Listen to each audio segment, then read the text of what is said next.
ਸਤਿ ਸ਼੍ਰੀ ਅਕਾਲ ਜੀ, ਤੁਹਾਡਾ ਸਾਰਿਆਂ ਦਾ ਸਵਾਗਤ ਖਬਰ ਜੰਕਸ਼ਨ ਦੇ ਵਿੱਚ। ਮੈਂ ਹਾਂ ਸੰਜੀਵ ਯਸ਼ ਖੰਨਾ, ਮੇਰੇ ਨਾਲ ਨੇ ਨਰਿੰਦਰ ਸੱਤੀ ਜੀ। ਸੋ ਸਟਾਰਟ ਕਰਦੇ ਹਾਂ ਅਸੀਂ ਆਪਣਾ ਪ੍ਰੋਗਰਾਮ ਖਬਰ ਜੰਕਸ਼ਨ। ਸੋ ਸੱਤੀ ਜੀ, ਅੱਜ ਕੱਲ੍ਹ ਤੇ ਨਵੇਂ ਕਿੱਸੇ ਸੁਣਨ ਨੂੰ ਮਿਲਦੇ ਨੇ, ਨਵੀਆਂ ਗੱਲਾਂ ਸੁਣਨ ਨੂੰ ਮਿਲਦੀਆਂ ਨੇ। ਜੀ ਪਹਿਲੀ ਵਾਰ ਦੇਖਣ ਜਾ ਰਿਹਾ ਕਿ ਜਿਹੜੀ ਸਾਡੀ ਕੇਂਦਰ ਸਰਕਾਰ ਹੈ ਡਿਫੈਂਸਿਵ ਮੋਡ ਦੇ ਉੱਤੇ ਹੈ, ਬੈਕਫੁੱਟ ਦੇ ਉੱਤੇ ਹੈ, ਕਿਉਂਕਿ ਇੱਕ ਗਲਤ ਬਿਆਨਬਾਜ਼ੀ ਹੋ ਗਈ ਤੇ ਹੁਣ ਇਸਲਾਮਿਕ ਕੰਟਰੀਜ਼ ਨੇ ਕਾਫੀ ਸਖਤਾਈ ਨਾਲ ਘੇਰਿਆ ਹੈ ਤੇ ਇੱਥੋਂ ਤੱਕ ਗੱਲ ਜਾ ਰਹੀ ਹੈ ਕਿ ਯੂਐਨਓ ਨੂੰ ਇਹਨਾਂ ਦੇ ਖਿਲਾਫ ਐਕਸ਼ਨ ਲੈਣਾ ਚਾਹੀਦਾ ਜੀ। ਇੱਦਾਂ ਆ ਸੰਜੀਵ ਜੀ, ਪਈ ਜਿਹੜਾ ਕਈ ਮੁੱਦੇ ਨਾ ਜਿਹੜੇ ਦੇਖੋ ਆਲਮੀ ਵਰਤਾਰਾ ਆ, ਕੁਛ ਨਾ ਕੁਛ ਘਟਨਾਵਾਂ ਘਟਦੀਆਂ ਰਹਿੰਦੀਆਂ। ਸਹੀ ਆ, ਪੂਰੀ ਦੁਨੀਆ ਐਡਾ ਵੱਡਾ ਜਿਹੜਾ ਆ ਆਲਮ ਆ, ਹਨਾ, ਸੰਸਾਰ ਹੈ, ਤਾਂ ਕੁਛ ਘਟਨਾਵਾਂ ਜਿਹੜੀਆਂ ਆ ਉਹ ਲੋਕਾਂ ਦੇ ਨਾ ਹਿਰਦੇ ਬਲੁੰਦਰਨ ਵਾਲੀਆਂ ਹੁੰਦੀਆਂ, ਖਾਸ ਕਰਕੇ ਜਿਹੜੀਆਂ ਮਜ਼ਹਬ ਨਾਲ ਰਿਲੇਟਡ, ਧਰਮ ਨਾਲ ਰਿਲੇਟਡ ਹੋਣ। ਕਿਉਂਕਿ ਮੈਂ ਦੇਖਦਾ ਹੁੰਦਾ ਵੀ ਲੋਕ ਜਿਹੜੇ ਆ ਉਹ ਬਹੁਤ ਕੁਛ ਬਰਦਾਸ਼ਤ ਕਰ ਲੈਂਦੇ ਆ, ਪਰ ਜਿਹੜੇ ਧਾਰਮਿਕ ਅਕੀਦੇ ਨੇ, ਜਿਹੜੇ ਮਜ਼ਹਬੀ ਅਕੀਦੇ ਆ, ਜਦੋਂ ਕੋਈ ਉਹਨਾਂ ਦੀ ਗੱਲ ਆਉਂਦੀ ਆ ਜਾਂ ਉਹਨਾਂ ਨੂੰ ਠੇਸ ਪਹੁੰਚਦੀ ਆ, ਫਿਰ ਉਹ ਬਰਦਾਸ਼ਤ ਤੋਂ ਬਾਹਰ ਹੁੰਦੇ ਆ। ਜਿਹੜਾ ਆਹ ਤਾਜ਼ਾ ਮਸਲਾ ਹੀ ਤੁਸੀਂ ਦੇਖ ਲਓ, ਪਈ ਤੁਸੀਂ ਕਿਹਾ ਪਹਿਲੀ ਵਾਰੀ ਹੋ ਰਿਹਾ ਪਈ ਆਪਾਂ ਡਿਫੈਂਸ ਮੋਡ ਵਿੱਚ ਆ, ਨਹੀਂ ਤਾਂ ਆਪਾਂ ਅਗਰੈਸਰ ਰਹੇ ਹਾਂ। ਤਾਂ ਮੋਦੀ ਸਾਹਿਬ ਮੰਨਦੇ ਨਹੀਂ, ਹਾਲੇ ਹੁਣੇ ਹੀ ਤਾਜ਼ੇ ਤੁਸੀਂ ਦੇਖੋ ਕਿੰਨੀ ਵੱਡੇ ਇੱਕ ਸਮਿਟ ਅਟੈਂਡ ਕਰਕੇ ਆਏ ਆ, ਜਿਸ 'ਚ ਜਿਹੜਾ ਜਾਪਾਨ, ਆਸਟ੍ਰੇਲੀਆ ਆਪਾਂ ਹੋ ਗਏ, ਹੈ ਨਾ। ਓਕੇ, ਹੁਣ ਕੀ ਹੈ ਪਈ ਜਿਹੜਾ ਇਸਲਾਮ ਹੈ ਦੁਨੀਆ ਦੇ ਵਿੱਚ ਜਿਹੜੇ ਸਭ ਤੋਂ ਮਤਲਬ ਆਪਾਂ ਕਹਿ ਲਈਏ ਵੀ ਮਜ਼ਹਬ ਨੇ, ਧਰਮ ਆ, ਉਹ 'ਚ ਇਸਲਾਮ ਡੋਮੀਨੇਟ ਕਰ ਰਿਹਾ, ਕ੍ਰਿਸਚੀਅਨਿਟੀ ਡੋਮੀਨੇਟ ਕਰ ਰਹੀ ਆ। ਬਿਨਾਂ ਸ਼ੱਕ ਆਪਣੀ ਜਿਹੜੀ ਹਿੰਦੂ ਧਰਮ ਦੇ ਲੋਕ ਆ ਉਹ ਵੀ ਬਹੁਤ ਗਿਣਤੀ ਵਿੱਚ ਆ, ਪਰ ਜੇ ਦੇਖਿਆ ਜਾਵੇ ਤਾਂ ਸਭ ਤੋਂ ਵੱਧ ਇਸਲਾਮ ਤੇ ਕ੍ਰਿਸਚੀਅਨਿਟੀ ਹੈਗੀ ਆ। ਚਾਹੇ ਉਹ ਤਲਵਾਰ ਦੇ ਜ਼ੋਰ ਨਾਲ ਹੀ ਲੋਕਾਂ ਨੂੰ ਜਿਹੜਾ ਆ ਉਹ ਬਣਾਇਆ ਗਿਆ ਹੋਵੇ, ਚਾਹੇ ਉਹ ਜਬਰੀ ਧਰਮ ਪਰਿਵਰਤਨ ਕੀਤਾ ਗਿਆ ਹੋਵੇ, ਚਾਹੇ ਉਹ ਜਿਹੜਾ ਆ ਕੋਈ ਨਾ ਕੋਈ ਅਲਿਓਰਮੈਂਟ ਦੇ ਕੇ, ਕੋਈ ਲਾਲਚ ਦੇ ਕੇ ਧਰਮ ਤਬਦੀਲੀ ਕੀਤੀ ਗਈ ਹੋਵੇ। ਖੈਰ, ਆਪਾਂ ਉਸ ਵੱਲ ਨੂੰ ਤਾਂ ਨਹੀਂ ਤੁਰਦੇ, ਆਪਾਂ ਆਪਣਾ ਉਹ ਵਿਸ਼ਾ ਨਹੀਂ। ਪਰ ਜਿਹੜੀ ਹੁਣ ਪੈਗੰਬਰ ਸਾਹਿਬ ਬਾਰੇ, ਹਜ਼ਰਤ ਮੁਹੰਮਦ ਸਾਹਿਬ ਬਾਰੇ ਜਿਹੜੀ ਕੋਈ ਟਿੱਪਣੀ ਹੋ ਗਈ ਜਾਂ ਇਸਲਾਮ ਬਾਰੇ ਕੋਈ ਉਲਟ ਪੁਲਟ ਬੋਲਿਆ ਗਿਆ, ਨੂਪੁਰ ਸ਼ਰਮਾ ਸੀਨੀਅਰ ਹੈਗੇ ਨੇ, ਭਾਜਪਾ ਦੇ ਬੁਲਾਰੇ ਸੀ, ਉਹ ਮੈਡਮ ਤੋਂ ਕੀ ਇਕਾਈ ਹੋ ਗਈ ਪਈ ਪੂਰੀ ਦੁਨੀਆ ਦੇ ਵਿੱਚ ਜਿਹੜਾ ਆ ਉਹ ਇੱਕ ਤਰ੍ਹਾਂ ਦਾ ਤੂਫਾਨ ਉੱਠ ਖੜਾ ਹੋਇਆ। ਇਸੇ ਤਰ੍ਹਾਂ ਜਿੰਦਲ ਸਾਹਿਬ ਜਿਹੜੇ ਆ, ਬਿਨਾਂ ਸ਼ੱਕ ਭਾਜਪਾ ਨੇ ਦਬਾਅ ਵਧਣ ਤੋਂ ਬਾਅਦ ਦੋਹਾਂ ਨੂੰ ਮੁੱਢਲੀ ਮੈਂਬਰਸ਼ਿਪ ਤੋਂ ਤੇ ਸਾਰੀਆਂ ਜ਼ਿੰਮੇਵਾਰੀਆਂ ਤੋਂ, ਮੁੱਢਲੀ ਮੈਂਬਰਸ਼ਿਪ ਤੋਂ ਖਾਰਜ ਕਰਕੇ ਸਾਰੀਆਂ ਜ਼ਿੰਮੇਵਾਰੀਆਂ ਵੀ ਮੁਕਤ ਕਰ ਦਿੱਤਾ। ਪਰ ਉਹ ਜਿਹੜਾ ਰੌਲਾ ਰੱਪਾ ਪਿਆ ਉਹ ਠੱਲਣ ਦਾ ਨਾਂ ਨਹੀਂ ਲੈ ਰਿਹਾ। ਬਹੁਤ ਜ਼ਿਆਦਾ ਰੌਲਾ ਰੱਪਾ ਪੈ ਚੁੱਕਾ ਜੀ। ਤੇ ਗੱਲ ਇਹ ਹੈ ਕਿ ਜਿਹੜਾ ਹੁਣ ਸ਼ੁਰੂ ਤੋਂ ਮੋੜ ਬਣਿਆ ਹੋਇਆ ਜੀ, ਮਾਨਸਿਕਤਾ ਦੇਖੋ ਭਾਰਤ ਦੇ ਵਿੱਚ ਜਿਹੜੀ ਮਾਨਸਿਕਤਾ ਚੱਲਦੀ ਹੈ, ਬਿਲਕੁਲ, ਕਿਉਂਕਿ ਅਸੀਂ ਸ਼ੁਰੂ ਤੋਂ ਦੇਖਦੇ ਹਾਂ ਜੀ, ਜਦੋਂ ਤੋਂ ਆਜ਼ਾਦੀ ਮਿਲੀ ਜੀ, 4 ਚੀਜ਼ਾਂ ਦੇ ਉੱਤੇ ਹੀ ਸਾਰੀ ਰਾਜਨੀਤੀ ਚੱਲਦੀ ਆ, ਧਰਮ, ਜ਼ਾਤ, ਬੋਲੀ ਤੇ ਇਲਾਕਾ। ਇਸ ਚੀਜ਼ ਨੂੰ ਕੈਸ਼ ਕੀਤਾ ਜਾਂਦਾ।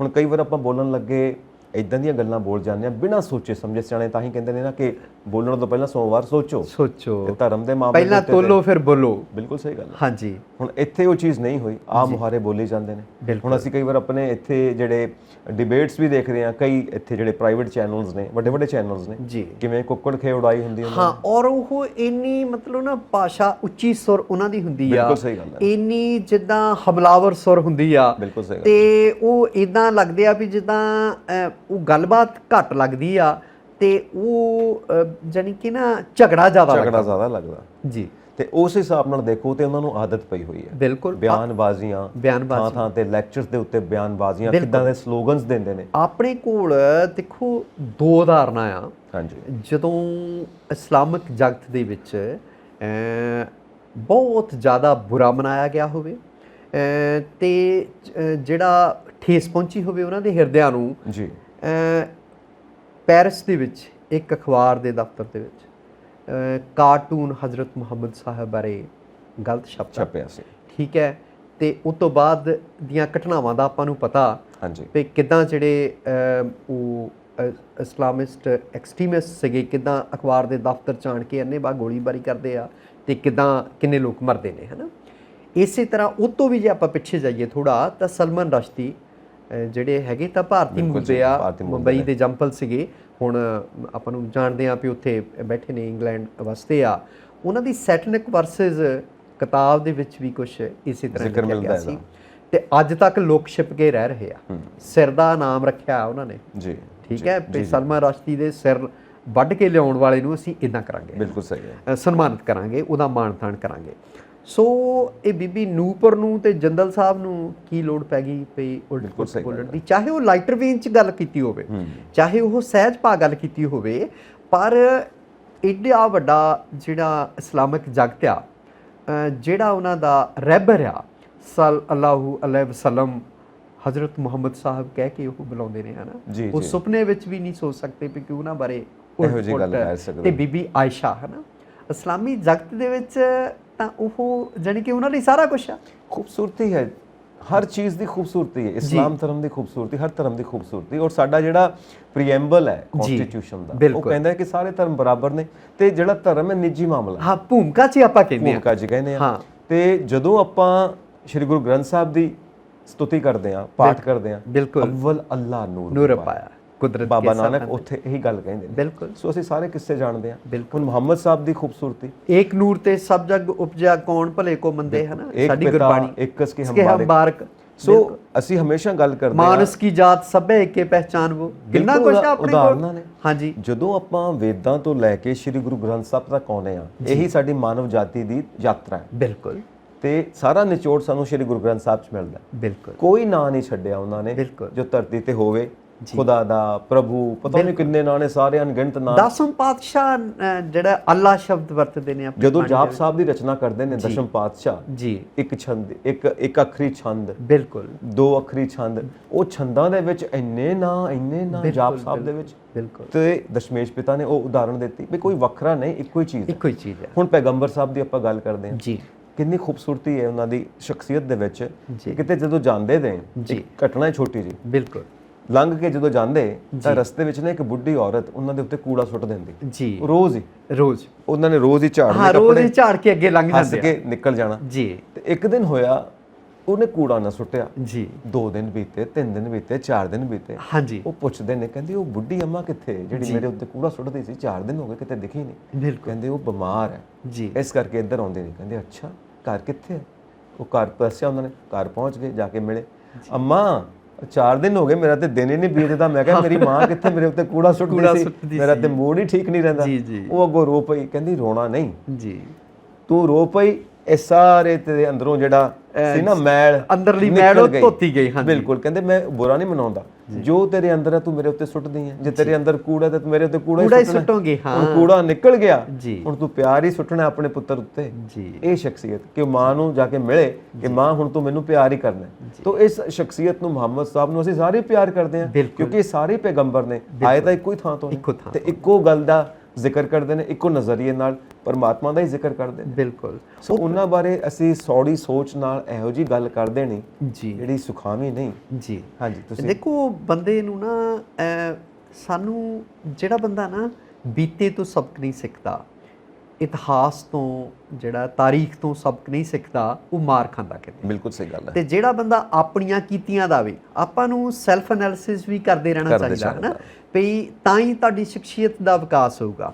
ਖੜੇ ਤਾਂ ਪਾਣੀ ਕਹਿੰਦੇ ਬੁੱਸ ਜਾਂਦੇ ਆ, ਬਦਬੂ ਮਾਰਦੇ ਆ, ਹੈ ਨਾ, ਤਾਂ ਵਗਦੇ ਪਾਣੀ ਜਿਹੜੇ ਆ ਉਹ ਨਿਰਮਲ ਰਹਿੰਦੇ ਆ।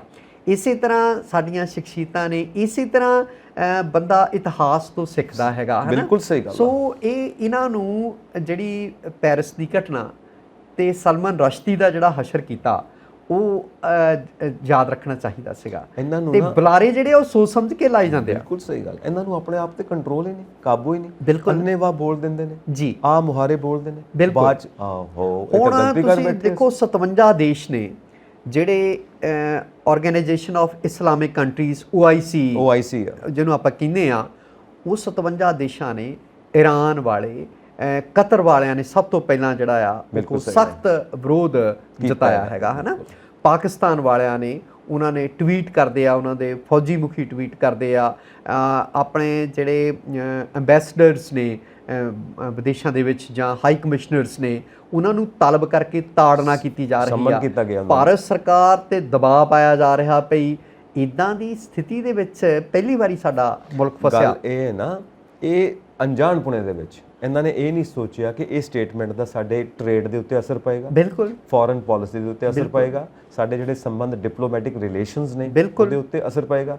ਅੱਜ ਜੀਓ ਪੋਲਿਟਿਕਸ ਤੇ ਜੀਓ ਇਕਨੋਮਿਕਸ ਇਹੀ ਚਰਚਾ ਹਰ ਥਾਂ ਤੇ। ਸਾਡੇ ਡਿਪਲੋਮੈਟਸ ਨੂੰ ਸੱਦ ਕੇ ਜਾਨੀ ਕਿ ਉਹਨਾਂ ਦੀ ਕੱਲ ਦੀ ਉਹ ਕੀ ਕਹਿੰਦੇ ਆ ਵੀ ਪੇਸ਼ੀਆਂ ਹੁੰਦੀਆਂ ਪਈਆਂ, ਪੇਸ਼ੀਆਂ ਹੋ ਰਹੀਆਂ ਹਨਾ, ਉਹਨਾਂ ਦੀ ਫਜ਼ੀਹਤ ਹੋ ਰਹੀ ਆ। ਦੇਸ਼ ਦਾ ਮਤਲਬ ਕੀ ਹਾਲ ਹੋ ਗਿਆ ਰਾਤੋਂ ਰਾਤ। ਤੁਸੀਂ ਦੇਖੋ ਨਾ ਉਹ ਜਵਾਬ ਕੀ ਦੇਣ, ਜਵਾਬ ਹੈ ਹੀ ਨਹੀਂ, ਕੋਈ ਜਵਾਬ ਕੋਈ ਵੀ ਨਹੀਂ, ਕਿਉਂਕਿ ਗੱਲ ਬਿਲਕੁਲ ਜਿਵੇਂ ਚਿੱਟਾ ਦੇਣਾ ਹੈ ਉਵੇਂ ਗੱਲ ਬਿਲਕੁਲ ਸਾਫ਼ ਹੈ ਕਿ ਜੋ ਉਹਨਾਂ ਨੇ ਕਿਹਾ ਸਭ ਸਾਹਮਣੇ ਹੈ। ਬਿਲਕੁਲ। ਸੋ ਇਹਨਾਂ ਨੂੰ, ਮੈਨੂੰ ਤਾਂ ਐਂ ਲੱਗਦਾ ਸੰਜੀਵ ਜੀ ਵੀ ਇਹਨਾਂ ਨੂੰ ਨਾ ਜਿਹੜੇ ਬੁਲਾਰੇ ਆ ਕੱਲਾ ਉਹਨਾਂ ਦੀ ਮੈਂਬਰਸ਼ਿਪ ਭਾਜਪਾ ਚੋਂ ਖਾਰਜ ਕਰਨ ਜਾਂ ਉਹਨਾਂ ਤੋਂ ਜਿਹੜੀਆਂ ਹੋਰ ਅਹੁਦੇਦਾਰੀਆਂ ਖੋਹਣ ਦੇ ਨਾਲ ਹੀ ਕੋਈ ਗੱਲ ਨਹੀਂ ਬਣਨੀ।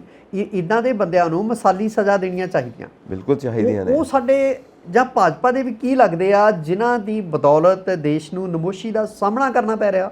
2 ਦਿਨ ਹੋ ਗਿਆ। ਬਿਲਕੁਲ ਸਹੀ ਗੱਲ ਹੈ। ਮਤਲਬ ਇਹ ਹੈ ਕਿ ਤੁਸੀਂ ਧਰਮ ਦੀ ਵਰਤੋਂ ਰਾਜਨੀਤੀ ਵਾਸਤੇ ਕਰਦੇ ਕਿਉਂ? ਪਹਿਲੀ ਤਾਂ ਗੱਲ ਇਹ ਹੈ। ਬਿਲਕੁਲ। ਜ਼ਾਤ ਪਾਤ ਦੀ, ਭਾਸ਼ਾ ਦੀ, ਹੁਣ ਭਾਸ਼ਾ ਦੇ ਆਧਾਰ ਤੇ ਪੰਜਾਬ ਸੰਤਾਪ ਭੋਗਦਾ ਪਿਆ, ਕਿੰਨੇ ਤੋੜ ਕੇ ਰੱਖ ਦਿੱਤਾ। ਹਰਿਆਣਾ ਬਣ ਗਿਆ, ਹਿਮਾਚਲ ਬਣ ਗਿਆ। ਹੋਰ ਤਾਂ ਹੋਰ ਮੈਨੂੰ ਆਪਣੇ ਸੰਜੀਵ ਜੀ ਕੱਲ ਪਰਸੋਂ ਦੀ ਜਿੱਦਣ ਦਾ ਰੌਲਾ ਪਿਆ ਆ, ਬਲਰਾਜ ਸਾਨੀ ਆਪਾਂ ਸਾਰੇ ਜਾਣਦੇ ਆ, ਫਿਲਮ ਐਕਟਰ ਮਰਹੂਮ, ਉਹਨਾਂ ਦੇ ਨਾਲ ਹੁਣ ਲੱਗਦਾ ਬਲਰਾਜ ਸਾਨੀ, ਪ੍ਰੀਕਸ਼ਿਤ ਸਾਨੀ, ਭੀਸ਼ਮ ਸਾਨੀ, ਇਹ ਸਾਰਾ ਠੀਕ ਹੈ ਪਰਿਵਾਰ। ਜੀ ਜੀ ਜੀ। ਔਰ ਉਹ ਬਹੁਤ ਦਾਨਿਸ਼ਵਰ ਬੰਦੇ ਸੀ, ਪੰਜਾਬ ਹੀ ਫਿਰਦੇ ਰਹਿੰਦੇ ਸੀ, ਪੰਜਾਬ ਦੇ ਪਿੰਡਾਂ 'ਚ ਜਸਵੰਤ ਸਿੰਘ ਕੰਵਲ ਹੁਣਾਂ ਕੋਲ ਅਕਸਰ ਹੀ ਆਣ ਕੇ ਰਹਿੰਦੇ ਸੀ। ਔਰ ਅਕਸਰ ਜਦੋਂ ਪੰਜਾਬ ਦੇ ਲੋਕ ਆਰਟਿਸਟ ਜਾਂਦੇ ਸੀ, ਇਪਟਾ ਵਾਲੇ ਖਾਸ ਕਰਕੇ, ਇਪਟਾ ਵਾਲੇ, ਬਿਲਕੁਲ ਇਪਟਾ ਦੇ ਮੋਢੀਆਂ ਚੋਂ ਤੇਰਾ ਸਿੰਘ ਚੰਨ ਹੁਣੀ, ਬਲਰਾਜ ਸਾਨੀ ਹੁਣੀ, ਇਹ ਸਾਰੇ ਇਪਟਾ ਦੇ ਮੁੱਢਲਿਆਂ ਚੋਂ। ਪ੍ਰੀਤ ਲੜੀ ਜੀ, ਹਾਂ, ਗੁਰਬਖਸ਼ੂ ਪ੍ਰੀਤ ਲੜੀ, ਬੀਬੀ ਸੁਰਿੰਦਰ ਕੌਰ, ਉਹਨਾਂ ਦੀ ਮੁਫਤ ਗੀਤ ਗਾਉਂਦੀ ਹੁੰਦੀ ਸੀ ਇਪਟਾ ਵਾਲਿਆਂ ਲਈ। ਰਹਿਣਾ ਹੀ ਉੱਥੇ ਬਲਰਾਜ ਸਾਨੀ ਸਾਹਿਬ ਦੇ ਘਰ ਜਾ ਕੇ। ਬਿਲਕੁਲ।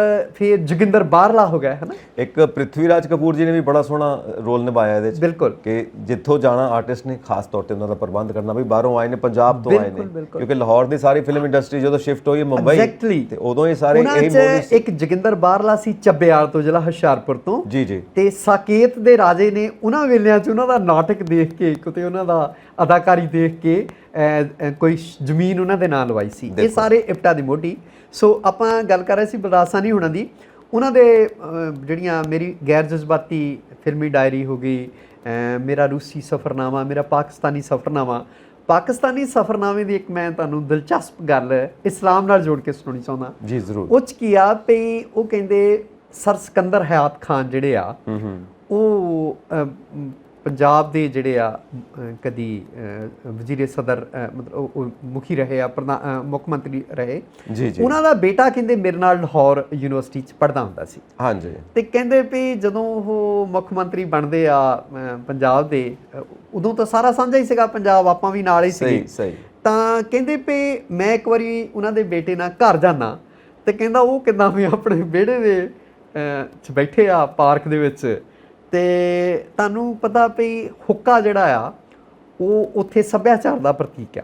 ਬਿਲਕੁਲ ਸਹੀ। ਮੈਨੂੰ ਹੁਣ ਤੱਕ ਨਹੀਂ ਸੀ ਪਤਾ ਲੱਗਾ, ਪਿੱਛੇ ਕਿਸੇ ਪਾਕਿਸਤਾਨੀ ਮੁਸਲਿਮ ਦੋਸਤ ਨੇ ਦੱਸਿਆ ਵੀ ਹੁੱਕਾ ਦਾਜ ਵਿੱਚ ਦਿੱਤਾ ਜਾਂਦਾ ਕੁੜੀਆਂ ਨੂੰ, ਤੇ ਜਿਹੜੇ ਡੇਰੇ ਤੇ ਹੁੱਕਾ ਨਹੀਂ, ਉੱਥੇ ਕਹਿੰਦੇ ਵੀ ਯਾਰ ਤੂੰ ਕਾਹਦਾ ਬੰਦਾ, ਮਤਲਬ ਤੁਸੀਂ ਤਾਂ ਨੰਗ ਹੋ, ਤੁਹਾਡੇ ਕੋਲ ਹੁੱਕਾ ਵੀ ਨਹੀਂਗਾ, ਹੈ ਨਾ। ਹੁੱਕਾ ਪਾਣੀ ਬੰਦ ਕਰ ਦਿਓ, ਜੇ ਕਿਸੇ ਹੁੱਕਾ ਪਾਣੀ ਬੰਦ ਕਰ ਦਿਓ, ਸੋਸ਼ਲ ਬਾਈਕਾਟ ਨੂੰ ਹੁੱਕਾ ਪਾਣੀ ਬੰਦ ਕਰ। ਠੀਕ ਆ, ਸਾਡੇ ਉਹ ਮਮਨੂ ਆ, ਮਨਾਹੀ ਆ, ਹੈ ਨਾ। ਆਪਾਂ ਸਿੱਖ ਧਰਮ ਦੇ ਵਿੱਚ ਜਿਹੜਾ ਆ ਉਹ ਤੰਬਾਕੂ ਨੂੰ ਬੁਰਾ ਸਮਝਿਆ ਜਾਂਦਾ, ਠੀਕ ਹੈ, ਪਰ ਉਹਨਾਂ ਲਈ ਉਹ ਉਹਨਾਂ ਦੇ ਇੱਕ ਕਲਚਰ ਦਾ ਹਿੱਸਾ ਹੈ, ਸੱਭਿਆਚਾਰ ਹੈ। ਉਹ ਕਹਿੰਦੇ ਮੈਂ ਹੈਰਾਨ ਰਹਿ ਗਿਆ ਵੀ ਸਰ ਸਿਕੰਦਰ ਹਯਾਤ ਖਾਨ ਵਿਚਾਲੇ ਬੈਠੇ ਆ, ਉੱਥੇ ਆਮ ਲੋਕ ਬੈਠੇ ਆ, ਮਿਲਣ ਗਿਲਣ ਵਾਲੇ ਆਏ ਹੋ ਆ, ਕਹਿੰਦੇ ਕੋਈ ਪਰਚੀ ਨਹੀਂ, ਕੋਈ ਸਿਕਿਉਰਿਟੀ ਨਹੀਂ, ਵੀ ਮੁੱਖ ਮੰਤਰੀ ਨੂੰ ਐਂ ਲੋਕ ਮਿਲ ਰਹੇ ਆ।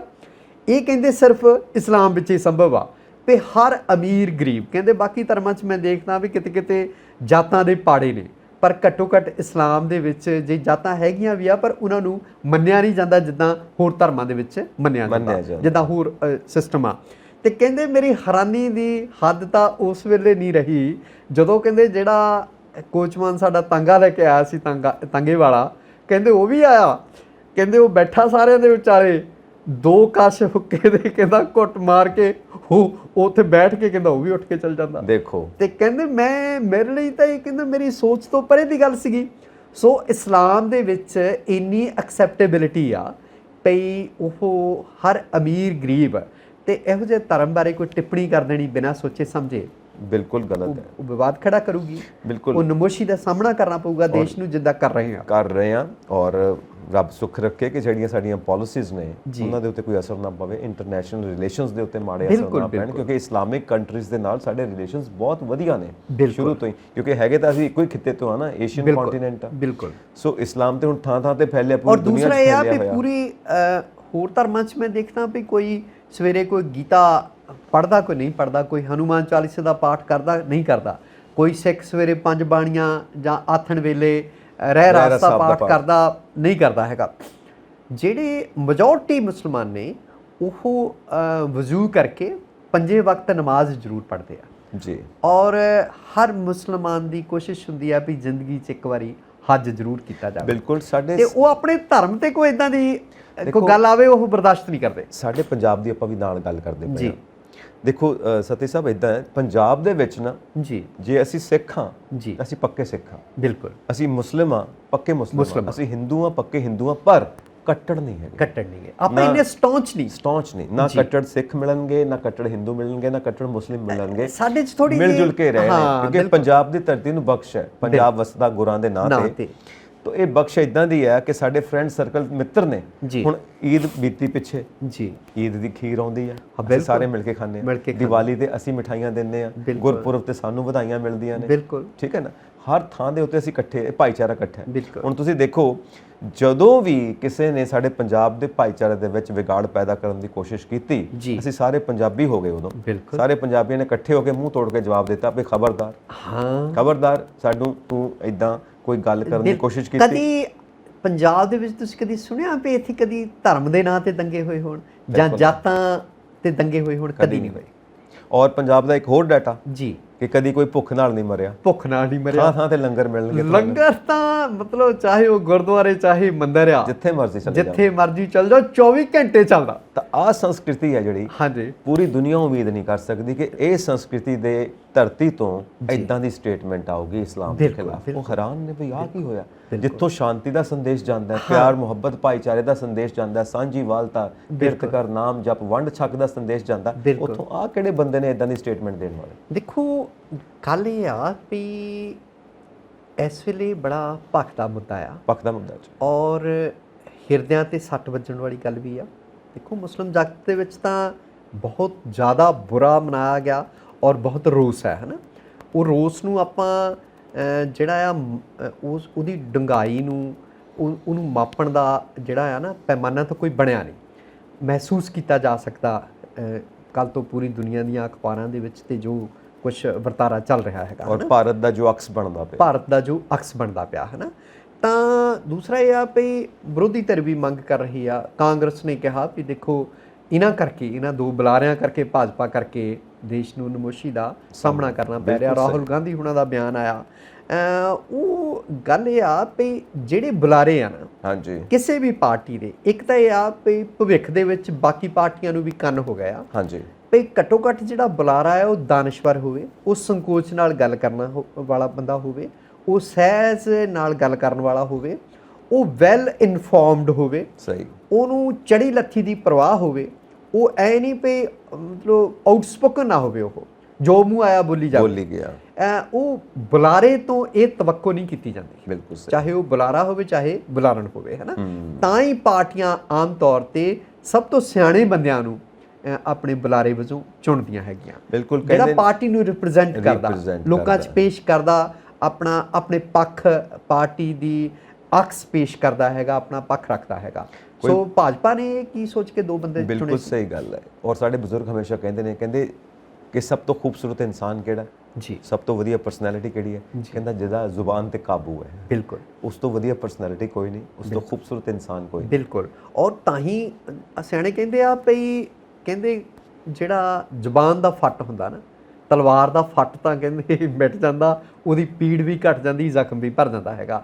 ਜਿਹੜੇ ਜ਼ੁਬਾਨ ਦੇ ਫੱਟ ਆ ਕਹਿੰਦੇ ਉਹ ਸਾਰੀ ਉਮਰ ਨਹੀਂ ਭਰਦੇ।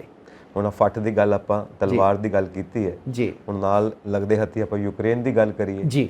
ਯੂਕਰੇਨ ਰਸ਼ੀਆ ਯੁੱਧ 100 ਦਿਨ ਪਾਰ ਹੋ ਚੁੱਕੇ ਨੇ। ਬਿਲਕੁਲ। ਇਮਦਾਦ ਦੇ ਰਹੇ ਹਾਂ ਜੀ, ਅਸੀਂ ਪੈਸਾ ਦੇ ਰਹੇ ਹਾਂ ਯੂਕਰੇਨ ਨੂੰ, ਅਸੀਂ ਹਥਿਆਰ ਦੇ ਰਹੇ ਹਾਂ ਬਿਲਕੁਲ ਯੂਕਰੇਨ ਨੂੰ। ਓਏ ਤੁਸੀਂ ਯੁੱਧ ਕਿਉਂ ਨਹੀਂ ਖਤਮ ਕਰਦੇ? ਆ ਕੀ ਕਰਨ ਫੜੇ ਹੋਏ ਨੇ?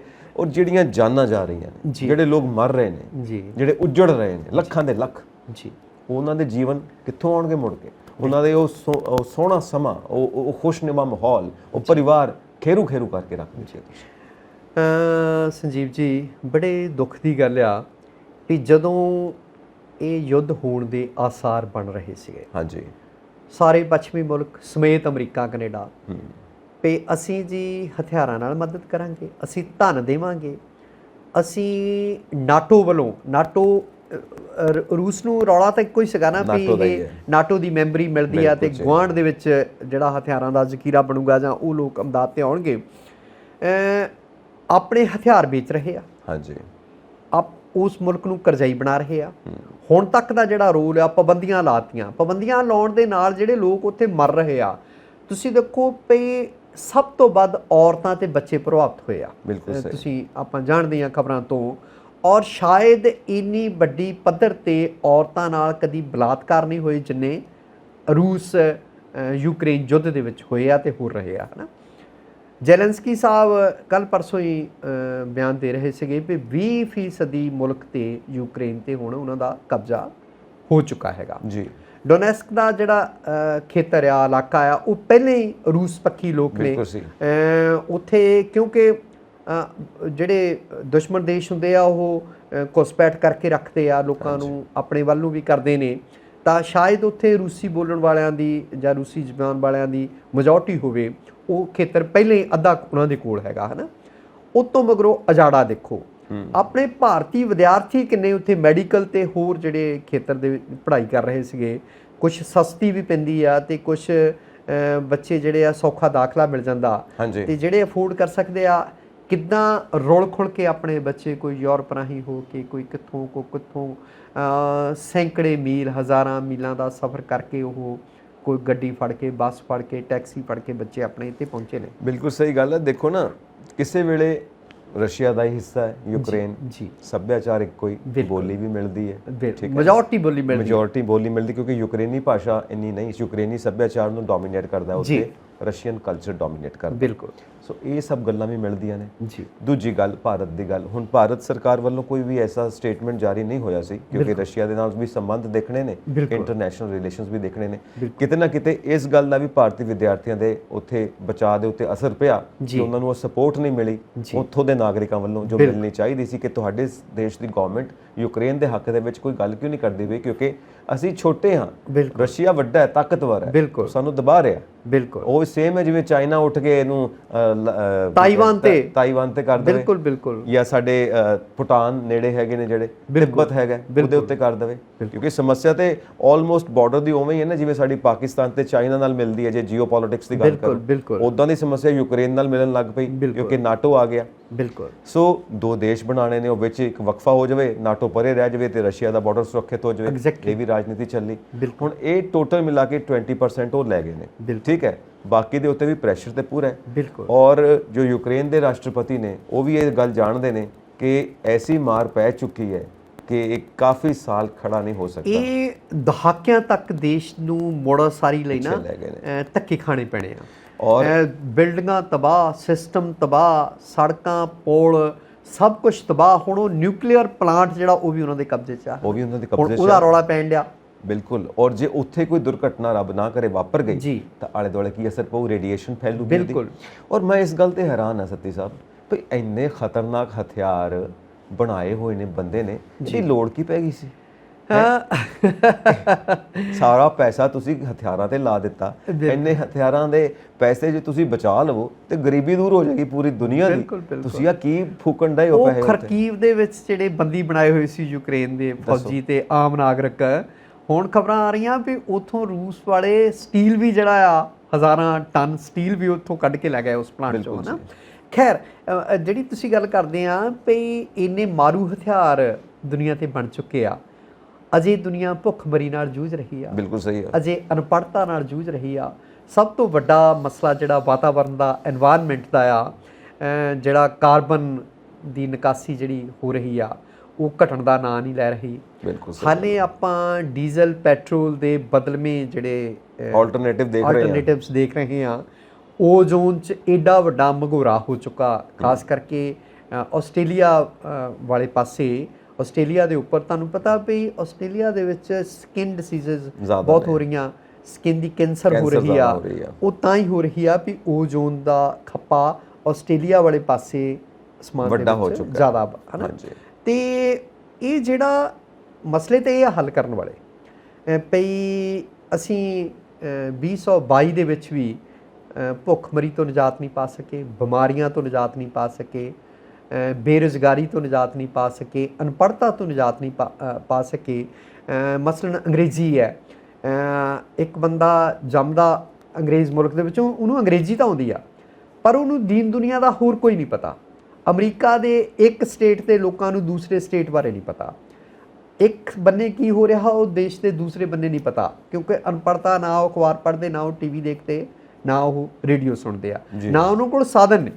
ਸੋ ਉਹ ਜਿਹੜਾ ਗਰੀਬੀ ਅਮੀਰੀ ਦਾ ਪਾੜਾ, ਮੇਟਣ ਵਾਲੀਆਂ ਚੀਜ਼ਾਂ ਤਾਂ ਇਹ ਨੇ, ਐਡਰੈਸ ਕਰਨ ਵਾਲੀਆਂ ਤੇ ਇਹ ਸਮੱਸਿਆਵਾਂ ਨੇ। ਤਾਂ ਹਥਿਆਰ, ਮਾਰੋ ਮਾਰੀ, ਜਿਹੜੇ ਮਾਸੂਮ ਮਾਰੇ ਜਾ ਰਹੇ ਆ। ਕਿਉਂਕਿ ਸਤੀ ਸਾਹਿਬ ਕਹਿੰਦਾ ਜਿਹੜੇ ਮਾਹਿਰ ਨੇ ਨਾ ਜੰਗਾਂ ਦੇ ਜੀ, ਉਹ ਕੀ ਕਹਿੰਦੇ ਨੇ ਕਿ ਇਸ ਵਕਤ ਦੁਨੀਆ ਦੇ ਵਿੱਚ 15 ਤੋਂ 17,000 ਇੰਨੇ ਐਟਮੀ ਹਥਿਆਰ ਮੌਜੂਦ ਨੇ ਪੂਰੀ ਦੁਨੀਆ ਦੇ ਦੇਸ਼ਾਂ 'ਚ ਜੀ, ਜੋ ਚੱਲ ਜਾਣ ਤੇ ਕੀ ਹਾਲਤ ਹੋਊਗੀ। ਔਰ ਦੂਸਰੇ ਪਾਸੇ ਤੁਸੀਂ ਨਿਊਕਲੀਅਰ ਹਥਿਆਰਾਂ ਦਾ ਦੇਖੋ, ਉਹਦੀ ਮੈਂ ਗੱਲ ਕਰ ਹਾਂਜੀ, ਜਿਹੜੀ ਐਟਮ ਦੀ એનર્ਜੀ ਆ, ਯੂਰੇਨੀਅਮ ਦੀ એનર્ਜੀ ਹੈ, ਉਹਨਾਂ ਨਾਲ ਇਲੈਕਟ੍ਰਿਸਿਟੀ ਪੈਦਾ ਕਰ ਸਕਦੇ ਆ। ਬਿਲਕੁਲ। ਐਲਬਰਟ ਆਇਨਸਟਾਈਨ ਨੇ ਫਾਰਮੂਲਾ ਦਿੱਤਾ E = mc²। ਉਹ ਸਾਰਾ એનર્ਜੀ ਦਾ। ਉਹਨੇ ਇਹ ਥੋੜਾ ਕਿਹਾ ਸੀ ਇਸ એનર્ਜੀ ਦੇ ਫਾਰਮੂਲੇ ਨੂੰ ਤੁਸੀਂ ਐਟਮ ਬੰਬ ਬਣਾਓ। ਬਿਲਕੁਲ, ਉਹਨੇ ਉਹ ਇੱਧਰ ਤੁਰ ਪਏ ਨੇ, ਮਾਰੂ ਹਥਿਆਰ ਬਣਾਓ। ਕਹਿੰਦੇ ਨੇ ਕਿ ਜਿਹੜੇ ਸਭ ਤੋਂ ਪਹਿਲਾਂ ਹੀਰੋਸ਼ੀਮਾ ਨਾਗਾਸਾਕੀ ਦੇ ਉੱਤੇ ਬੰਬ ਸੁੱਟੇ ਗਏ ਬਿਲਕੁਲ ਸੈਕੰਡ ਵਰਲਡ ਵਾਰ ਦੇ ਵਿੱਚ, ਉਹ ਬੰਦੇ ਜਿਹੜੇ ਉਸ ਵਕਤ ਡਿਜ਼ਾਈਨਰ ਸੀਗੇ, ਜਿਹੜੇ ਸਾਇੰਟਿਸਟ ਸੀਗੇ, ਜਿਹੜੇ ਉਸ ਟੀਮ ਦਾ ਹਿੱਸਾ ਸੀ, ਉਹਨਾਂ ਵਿੱਚੋਂ ਕੁਝ ਜਿਉਂਦੇ ਵੀ ਸੀ ਜੀ। ਉਹ ਕਹਿੰਦੇ ਉਹ ਇੰਨਾ ਪਛਤਾਵਾ ਹੈ ਉਹਨਾਂ ਨੂੰ ਜੀ ਵੀ ਅਸੀਂ ਇਹ ਕਿਹੜੀ ਪ੍ਰੈਸ਼ਰ ਦੇ ਵਿੱਚ ਇਹ ਕੰਮ ਕੀਤਾ ਕਿ ਸਾਇੰਸ ਦਾ ਤੇ ਇਸਤੇਮਾਲ ਹੋਣਾ। ਪਾਇਲਟ ਦੀ ਇੰਟਰਵਿਊ ਤੁਸੀਂ ਸੁਣੀ ਹੋਣੀ ਆ, ਪਾਇਲਟ ਦੀ ਇੰਟਰਵਿਊ ਵੀ ਨੈਟ ਤੇ ਪਈ ਹੈ। ਉਹ ਜੇ ਵੀ ਕਹਿੰਦੇ ਨੇ ਕਿ ਮਸਲਾ ਇਹ ਸੀਗਾ ਕਿ ਇਨਸਟਰਕਸ਼ਨਸ ਦਿੱਤੀਆਂ ਗਈਆਂ ਸੀ ਕਿ ਵਾਪਸ ਆ ਜਾਓ, ਪਾਇਲਟ ਨੇ ਗਲਤੀ ਨਾਲ ਸੁਣ ਲਿਆ ਕਿ ਬੰਬ ਸੁੱਟ ਦਿਓ। ਇਹ ਵੀ ਗੱਲ ਹੋ ਰਹੀ ਹੈ, ਹੁਣ ਇਹ ਪਤਾ ਨਹੀਂ, ਤਾਂ ਜਾਂਚ ਦਾ ਵਿਸ਼ਾ ਹੈ। ਹਾਂਜੀ। ਤੇ ਦੂਜੀ ਗੱਲ ਇਹ ਹੈ ਕਿ ਜਿਹੜੀ ਇਹ ਬੰਬਸ ਦੀ ਗੱਲ ਹੋ ਰਹੀ ਹੈ ਕਿ ਤੁਸੀਂ ਇਹ ਇੰਨੇ ਮਾਰੂ ਹਥਿਆਰ ਕਿਉਂ ਬਣਾਏ। ਐਲਬਰਟ ਆਇਨਸਟਾਈਨ ਦੀ ਜਿਵੇਂ ਮੈਂ ਗੱਲ ਕੀਤੀ ਹੈ, ਤੇ ਜਿਹੜੇ ਉਹ ਸਾਇੰਟਿਸਟ ਨੇ ਉਹ ਕਹਿੰਦੇ ਕਿ ਤੁਸੀਂ ਨਿਸ਼ਕਰਸ਼ ਕੀ ਕੱਢਿਆ ਜਿਨ੍ਹਾਂ ਨੇ ਉਹ ਸੈਕੰਡ ਵਰਲਡ ਵਾਰ ਦੇ ਵਿੱਚ ਡਿਜ਼ਾਈਨ ਕੀਤਾ ਸੀ ਜੀ, ਨਤੀਜਾ ਕੀ ਨਿਕਲਿਆ? ਕਹਿੰਦਾ ਨਤੀਜਾ ਇਹ ਨਿਕਲਿਆ ਕਿ ਜਿਹੜੀ ਮਿਲਟਰੀ ਵਾਰਫੇਅਰ ਹੈ ਉਹਦੇ ਵਿੱਚ ਸਾਇੰਸ ਦਾ ਇਸਤੇਮਾਲ ਹੀ ਨਹੀਂ ਹੋਣਾ ਚਾਹੀਦਾ, ਕਿਉਂਕਿ ਸਾਇੰਸ ਦਾ ਇਸਤੇਮਾਲ ਲੋਕਾਂ ਦੀ ਭਲਾਈ ਵਾਸਤੇ ਹੋਣਾ ਚਾਹੀਦਾ ਹੈ, ਲੋਕਾਂ ਨੂੰ ਮਾਰਨ ਵਾਸਤੇ, ਬਿਹਤਰੀ ਲਈ। ਔਰ ਉਸ ਤੋਂ 10,000 ਗੁਣਾ ਜ਼ਿਆਦਾ ਪਾਵਰਫੁਲ ਹਥਿਆਰ ਅੱਜ ਦੀ ਡੇਟ 'ਚ ਬਣ ਚੁੱਕੇ ਨੇ। ਹੁਣ ਦੱਸੋ ਜੇ ਉਹ ਚੱਲ ਜਾਣ ਤੇ ਕੀ ਹਾਲਤ ਹੋਊ। ਜਲਵਾਯੂ ਦੀ ਤੁਸੀਂ ਗੱਲ ਕਰਦੇ ਹੋ ਜੀ, ਜਲਵਾਯੂ ਦੇ ਉੱਤੇ ਅਸਰ ਪੈਂਦਾ। ਹੁਣ ਥਾਂ ਦੇ ਉੱਤੇ ਦੇਸ਼ਾਂ ਦੇ ਵਿੱਚ ਵੱਡੇ ਵੱਡੇ ਸੈਮੀਨਾਰਸ, ਮੀਟਿੰਗਸ ਹੁੰਦੀਆਂ ਨੇ, ਦੇਸ਼ਾਂ ਦੇ ਪ੍ਰਾਈਮ ਮਿਨਿਸਟਰ ਤੱਕ ਉੱਥੇ ਜਾਂਦੇ ਨੇ। ਪਹਿਲਾਂ ਤਾਂ ਉਹ ਜਾਂਦੇ ਨੇ, ਜਦੋਂ ਉੱਥੇ ਉਹਨਾਂ ਦੇ ਜਿਹੜੇ ਸਾਰੇ ਤਾਮ-ਝਾਮ ਨੇ ਉਹਦਾ ਡਾਇਰੈਕਟ ਅਮਲਾ ਫੈਲਾ, ਉਹਦਾ ਸਾਰਾ ਅਸਰ ਪੈਂਦਾ ਹੈ ਜਲਵਾਯੂ ਤੇ, ਮਾੜਾ ਅਸਰ ਪੈਂਦਾ। ਦੂਜੀ ਗੱਲ, ਜਿੰਨੀ ਉਹ ਗੱਲਬਾਤ ਕਰਦੇ ਨੇ, ਇਮੋਸ਼ਨਲ ਹੋ ਕੇ ਵੱਡੇ ਵੱਡੇ ਲੈਕਚਰ ਦੇਣਗੇ, ਵੱਡੇ ਵੱਡੇ ਪੇਪਰ ਪੜ੍ਹਨਗੇ, ਉਸ ਤੋਂ ਬਾਅਦ ਜਦੋਂ ਫੈਸਲਾ ਲੈਣ ਦੀ ਘੜੀ ਆਉਂਦੀ ਹੈ ਸਾਰੇ ਸਟੈਪ ਬੈਕ ਕਰ ਜਾਂਦੇ ਨੇ, ਕਿਉਂਕਿ ਜੇ ਉਹ ਫੈਸਲਾ ਲੈ ਲੈਣ ਜਲਵਾਯੂ ਨੂੰ ਬਚਾਉਣ ਦਾ, ਅਮਰੀਕਾ ਖੁਦ ਨਹੀਂ ਉਹਦੇ ਤੇ ਖਰਾ ਉਤਰਿਆ ਕਦੀ ਵੀ। ਕਾਰਨ ਇਹ ਹੈ ਜਿਹੜੀਆਂ ਕਾਰਪੋਰੇਟਸ ਬੈਠੀਆਂ ਨੇ ਉਹਨਾਂ ਦਾ ਬਿਜ਼ਨਸ ਖਤਮ ਹੁੰਦਾ। ਬਿਲਕੁਲ, ਕਾਰਬਨ ਦੀ ਨਿਕਾਸੀ ਘਟਾਉਣ ਲਈ ਸਭ ਤੋਂ ਪਿੱਛੇ ਅਮਰੀਕਾ ਹੈ ਤੇ ਚਾਈਨਾ ਦੀ ਵੀ ਇੰਡਸਟਰੀ ਹੈ ਉੱਥੇ। ਹੁਣ ਜਿਹੜੇ ਦੇਸ਼ਾਂ ਦਾ ਬਿਜ਼ਨਸ ਬੰਦ ਹੁੰਦਾ ਪਿਆ ਜੀ ਵਾਤਾਵਰਣ ਨੂੰ ਬਚਾਉਣ ਦੇ ਵਿੱਚ, ਉਹ ਪੈਸੇ ਨੂੰ ਦੇਖਦੇ ਪਏ ਨੇ, ਔਰ ਉਹ ਇਹ ਨਹੀਂ ਦੇਖਦੇ ਕਿ ਇਹਦਾ ਵਾਤਾਵਰਣ ਤੇ ਕੀ ਅਸਰ ਹੈ। ਫਿਰ ਉਹ ਪਾਲਿਸੀ ਉਹ ਪਾਸ ਹੀ ਨਹੀਂ ਹੋਣ ਦਿੰਦੇ ਜਿਹੜੀ ਵਾਤਾਵਰਣ ਪੱਖੀ ਹੋਵੇ, ਕਿਉਂਕਿ ਉਹ ਪੋਲਿਊਸ਼ਨ ਤਾਂ ਹੀ ਘਟੇਗਾ ਨਾ ਜੇ ਉਹ ਇੰਡਸਟਰੀ ਬੰਦ ਹੋਏਗੀ। ਇੱਥੇ ਮੈਨੂੰ ਇੱਕ ਯਾਦ ਆਉਂਦੀ ਹੈ 4 ਲਾਈਨਾਂ। ਇੱਕ ਕਵੀ ਹੈ, ਕਹਿੰਦੇ ਨੇ ਜੰਗਲਾਂ 'ਚ ਰਹਿੰਦਾ ਸੀ, ਆਦੀਵਾਸੀ ਕਵੀ ਜੀ। ਉਹਨੇ ਕੀ ਲਿਖਿਆ ਕਿ ਜਦੋਂ ਇਸ ਧਰਤੀ ਤੋਂ ਆਖਰੀ ਰੁੱਖ ਵੱਢਿਆ ਜਾਊ ਜੀ, ਜਦੋਂ ਆਖਰੀ ਮੱਛੀ ਫੜੀ ਜਾਊ ਜੀ, ਜਦੋਂ ਆਖਰੀ ਜਾਨਵਰ ਮਰ ਜਾਊ, ਜਦੋਂ ਆਖਰੀ ਨਦੀ ਸੁੱਕ ਜਾਊ, ਉਦੋਂ ਤੁਹਾਨੂੰ ਪਤਾ ਲੱਗੂ ਪੈਸੇ ਨੂੰ ਖਾਧਾ ਨਹੀਂ ਜਾ ਸਕਦਾ। ਜੀ ਔਰ ਐਡੀ ਡੂੰਗੀ ਗੱਲ ਉਹ ਜੰਗਲਾਂ 'ਚ ਰਹਿਣ ਵਾਲਾ ਬੰਦਾ ਕਰਦਾ ਪਿਆ, ਜਿਹਨੂੰ ਤੁਸੀਂ ਕਹਿੰਦੇ ਹੋ ਪੜ੍ਹਿਆ ਲਿਖਿਆ ਨਹੀਂ, ਔਰ ਅਸੀਂ ਪੜ੍ਹੇ ਲਿਖੇ, ਔਰ ਤੁਸੀਂ ਪੜ੍ਹੇ ਲਿਖੇ ਹੋ ਕੇ ਆ ਚੱਜ ਖਲੇਰਦੇ ਪਏ ਹੋ। ਪੂਰੇ ਵਾਤਾਵਰਣ ਨੂੰ ਤੁਸੀਂ ਖਰਾਬ ਕਰਕੇ ਰੱਖ ਦਿੱਤਾ। ਸਾਹ ਲੈਣਾ ਮੁਸ਼ਕਲ ਹੋ ਚੁੱਕਾ ਹੈ। ਹਰ ਥਾਂ ਤੇ ਕੈਮੀਕਲਸ, ਖਾਣੇ 'ਚ ਕੈਮੀਕਲ, ਪਾਣੀ 'ਚ ਕੈਮੀਕਲ, ਹਵਾ 'ਚ ਕੈਮੀਕਲ। ਪਵਨ ਗੁਰੂ ਪਾਣੀ ਪਿਤਾ ਮਾਤਾ ਧਰਤ ਮਹਤ, ਉਹ ਕਿੱਥੇ ਗਿਆ ਕਨਸੈਪਟ? ਵਿਸਾਰ ਦਿੱਤਾ। ਤੁਸੀਂ ਦੇਖੋ ਵੀ ਮੈਂ ਕੱਲ ਵੀ ਗੱਲ ਕਰਦਾ ਸੀਗਾ ਵੀ ਸੰਤ ਬਲਬੀਰ ਸਿੰਘ ਸੀਚੇਵਾਲ ਉਹਨਾਂ ਨੂੰ ਰਾਜ ਸਭਾ ਮੈਂਬਰ ਬਣਾਇਆ ਵੀ ਕਾਲੀ ਬਈ ਨੂੰ, ਜਿਹੜੀ ਪਵਿੱਤਰ ਬਈ ਆ ਸਾਡੇ ਲਈ, ਪਹਿਲੀ ਪਾਤਸ਼ਾਹੀ ਨੇ ਉੱਥੇ ਚੁੱਭੀ ਮਾਰੀ ਸੀ ਔਰ ਤੀਸਰੇ ਦਿਨ ਉੱਥੋਂ ਪ੍ਰਗਟ ਹੁੰਦੇ ਆ। ਹਾਂਜੀ, ਤਾਂ ਉਸ ਬਈ ਨੂੰ ਉਹਨਾਂ ਨੇ ਸਾਫ਼ ਕਰਨ ਦਾ ਬੀੜਾ ਚੁੱਕਿਆ। ਹਾਂਜੀ, ਪਰ ਉਹਨਾਂ ਨੂੰ ਵੀ ਧਰਨੇ ਲਾਉਣੇ ਪੈਂਦੇ। ਜਲੰਧਰ ਦਾ ਜਿਹੜਾ ਕਾਲਾ ਪਾਣੀ ਆ ਫੈਕਟਰੀਆਂ ਦਾ, ਇਹ ਕਾਲਾ ਸੰਘਿਆ ਡਰੇਨ ਦੇ ਵਿੱਚ ਡਿੱਗਦਾ ਹੈਗਾ, ਹੈ ਨਾ। ਹਾਂਜੀ, ਔਰ ਤੁਸੀਂ ਦੋਨੇ ਦੇ ਪਿੰਡ ਜਾ ਕੇ ਦੇਖੋ, ਨਕੋਦਰ ਦਾ ਜਿਹੜਾ ਏਰੀਆ ਜਿਹਨੂੰ ਆਪਾਂ ਦੋਨਾ ਏਰੀਆ ਕਹਿੰਦੇ ਆ, ਪਹਿਲਾਂ ਉੱਥੇ ਰੇਤਲਾ ਇਲਾਕਾ ਸੀਗਾ, ਟਿੱਬੇ ਹੁੰਦੇ ਸੀਗੇ, ਹੁਣ ਤਾਂ ਘਟ ਗਿਆ ਕਿਉਂਕਿ ਲੋਕਾਂ ਨੇ ਪੱਧਰ ਕਰ ਲਈਆਂ ਜ਼ਮੀਨਾਂ, ਵਾਹੀਯੋਗ ਬਣ ਗਈਆਂ। ਜਿੱਥੋਂ ਜਿੱਥੋਂ ਦੀ ਗੰਦਾ ਨਾਲਾ ਲੰਘਦਾ ਹੈਗਾ, ਕਾਲਾ ਸੰਘਿਆ ਡਰੇਨ ਲੰਘਦੀ ਹੈਗੀ ਆ, ਬਾਅਦ 'ਚ ਇਹ ਜਾ ਕੇ ਦਰਿਆ ਸਤਲੁਜ ਦੇ ਵਿੱਚ ਪੈਂਦਾ ਹੈਗਾ। ਉੱਥੇ ਪਿੰਡਾਂ 'ਚ ਚਾਹੇ ਉਹ ਮੋਟੇ ਜਿਹੜਾ ਲੋਹੇ ਦੇ ਗੇਟ ਹੋਣ, ਉਹਨਾਂ ਵਿੱਚ ਹਵਾ ਸ਼ੇਕ ਕਰ ਦਿੰਦੀ ਆ। 6 ਮਹੀਨੇ ਤੋਂ ਵੱਧ ਕੋਈ ਏਸੀ ਨਹੀਂ ਚੱਲਦਾ, ਉੱਚ ਸ਼ੇਕ ਹੋ ਜਾਂਦੇ ਆ, ਹਵਾ ਇੰਨੀ ਜ਼ਹਿਰੀਲੀ ਹੋ ਚੁੱਕੀ ਆ। ਓਹੋ। ਤੇ ਜਿਹੜੇ ਉੱਚ ਸਾਹ ਲੈਂਦੇ ਆ ਲੋਕ, ਉਹਨਾਂ ਦਾ ਤੁਸੀਂ ਅੰਦਾਜ਼ਾ ਲਾ ਸਕਦੇ ਆ ਵੀ ਜੋ ਲੋਹੇ ਨੂੰ ਹਵਾ ਖਰਾਬ ਕਰ ਸਕਦੀ ਆ, ਤੇ ਉਹ ਲੋਕ ਕੀ ਆ, ਉਹ ਕੈਂਸਰ ਦਾ ਸ਼ਿਕਾਰ ਹੋ ਰਹੇ ਆ, ਉਹ ਹੋਰ ਬਿਮਾਰੀਆਂ ਦਾ ਸ਼ਿਕਾਰ ਹੋ ਰਹੇ ਆ, ਟੀਵੀ ਦਾ ਸ਼ਿਕਾਰ ਹੋ ਰਹੇ ਆ, ਮੁਖਤਲਿਫ ਕਿਸਮਾਂ ਦੀਆਂ ਉਹਨਾਂ ਨੂੰ ਭਿਆਨਕ ਬਿਮਾਰੀਆਂ ਜਿਹੜੀਆਂ ਉਹ ਲੱਗ ਰਹੀਆਂ ਹੈਗੀਆਂ। ਜੀ ਜੀ। ਸੰਤ ਸੀਚੇਵਾਲ ਇੱਥੇ ਆਣ ਕੇ ਉਹਨੂੰ ਨਾਲੇ ਨੂੰ ਬੰਦ ਕਰਦੇ ਆ, ਬੋਰੀਆਂ ਸੁੱਟ ਕੇ, ਜਿਹੜੀਆਂ ਮਿੱਟੀ ਦੀਆਂ ਬੋਰੀਆਂ ਕਈ ਵਾਰੀ ਆਪਾਂ ਦੇਖਦੇ ਆ, ਇੰਸਪੈਕਸ਼ਨ ਕਰਦੇ ਆ, ਚੋਰੀ ਉਹ ਜਿਹੜਾ ਪਾਣੀ ਲੈਦਰ ਇੰਡਸਟਰੀ ਦਾ ਉਹਦੇ ਵਿੱਚ ਸੁੱਟਿਆ ਜਾ ਰਿਹਾ, ਕਿੰਨਾ ਕੁਛ ਹੁੰਦਾ ਹੈ ਨਾ। ਉਸ ਤੋਂ ਬਾਅਦ ਕੀ ਆ ਪਈ ਚਿੱਟੀ ਬਈ ਤੁਸੀਂ ਦੇਖ ਲਓ, ਜਿਹੜੀ ਚਿਹੜੂ ਤੇ ਚਿਹੜੂ ਕੋਲੋਂ ਲੰਘਦੀ ਆ, ਜਲੰਧਰ ਤੇ ਫਗਵਾੜੇ ਦੇ ਦਰਮਿਆਨ, ਉਹ ਬਈ 75, 76, 80 ਤੱਕ ਵੀ ਉਹਦਾ ਪਾਣੀ ਸਾਫ਼ ਸੁਥਰਾ ਸੀਗਾ। ਹਾਂਜੀ, ਮੇਰੇ ਨਾਨਕੇ ਉਹਦੇ ਬਿਲਕੁਲ ਲਾਗੇ ਪੈਂਦੇ, ਅਸੀਂ ਪਸ਼ੂ ਚਾਰਦੇ ਸੀ, ਉਹਦਾ ਹੀ ਪਾਣੀ ਪੀਂਦੇ ਸੀ, ਉਹਦੇ ਵਿੱਚ ਹੀ ਪਸ਼ੂ ਨਲਾਉਂਦੇ ਸੀ, ਤੇ ਉਹਦੇ ਵਿੱਚ ਹੀ ਆਪ ਨਹਾਉਂਦੇ ਸੀ, ਤੈਰਨਾ ਵੀ ਉਹਦੇ ਵਿੱਚ ਸਿੱਖਿਆ, ਸ਼ੁੱਧ ਪਾਣੀ ਹੁੰਦਾ ਸੀਗਾ, ਹੈ ਨਾ। ਕਿਤਿਓਂ ਤੁਸੀਂ ਮਿੱਟੀ ਪੁੱਟੋ, ਇੱਕ ਗਿੱਠ ਤੇ ਪਾਣੀ ਨਿਕਲ ਆਉਂਦਾ ਸੀ, ਗੋਡਣੇ ਲਾ ਕੇ ਤਾਂ ਪਾਣੀ ਪੀ ਲੈਂਦੇ ਸੀ, ਹੈ ਨਾ। ਅੱਜ ਉੱਥੋਂ ਪਸ਼ੂ ਉਸ ਪਾਣੀ ਵਿੱਚ ਹੀ ਲੰਘ ਜਾਂਦਾ ਤਾਂ ਉਹਦੀਆਂ ਲੱਤਾਂ ਗਲਦੀਆਂ ਨੇ। ਬੰਦਾ ਜਦੋਂ ਲੰਘਦਾ ਹੋਊਗਾ ਤਾਂ ਉਹਦਾ ਜਿਸਮ ਗਲਦਾ ਹੋਊਗਾ, ਪੱਕਾ ਗੱਲ ਹੈ।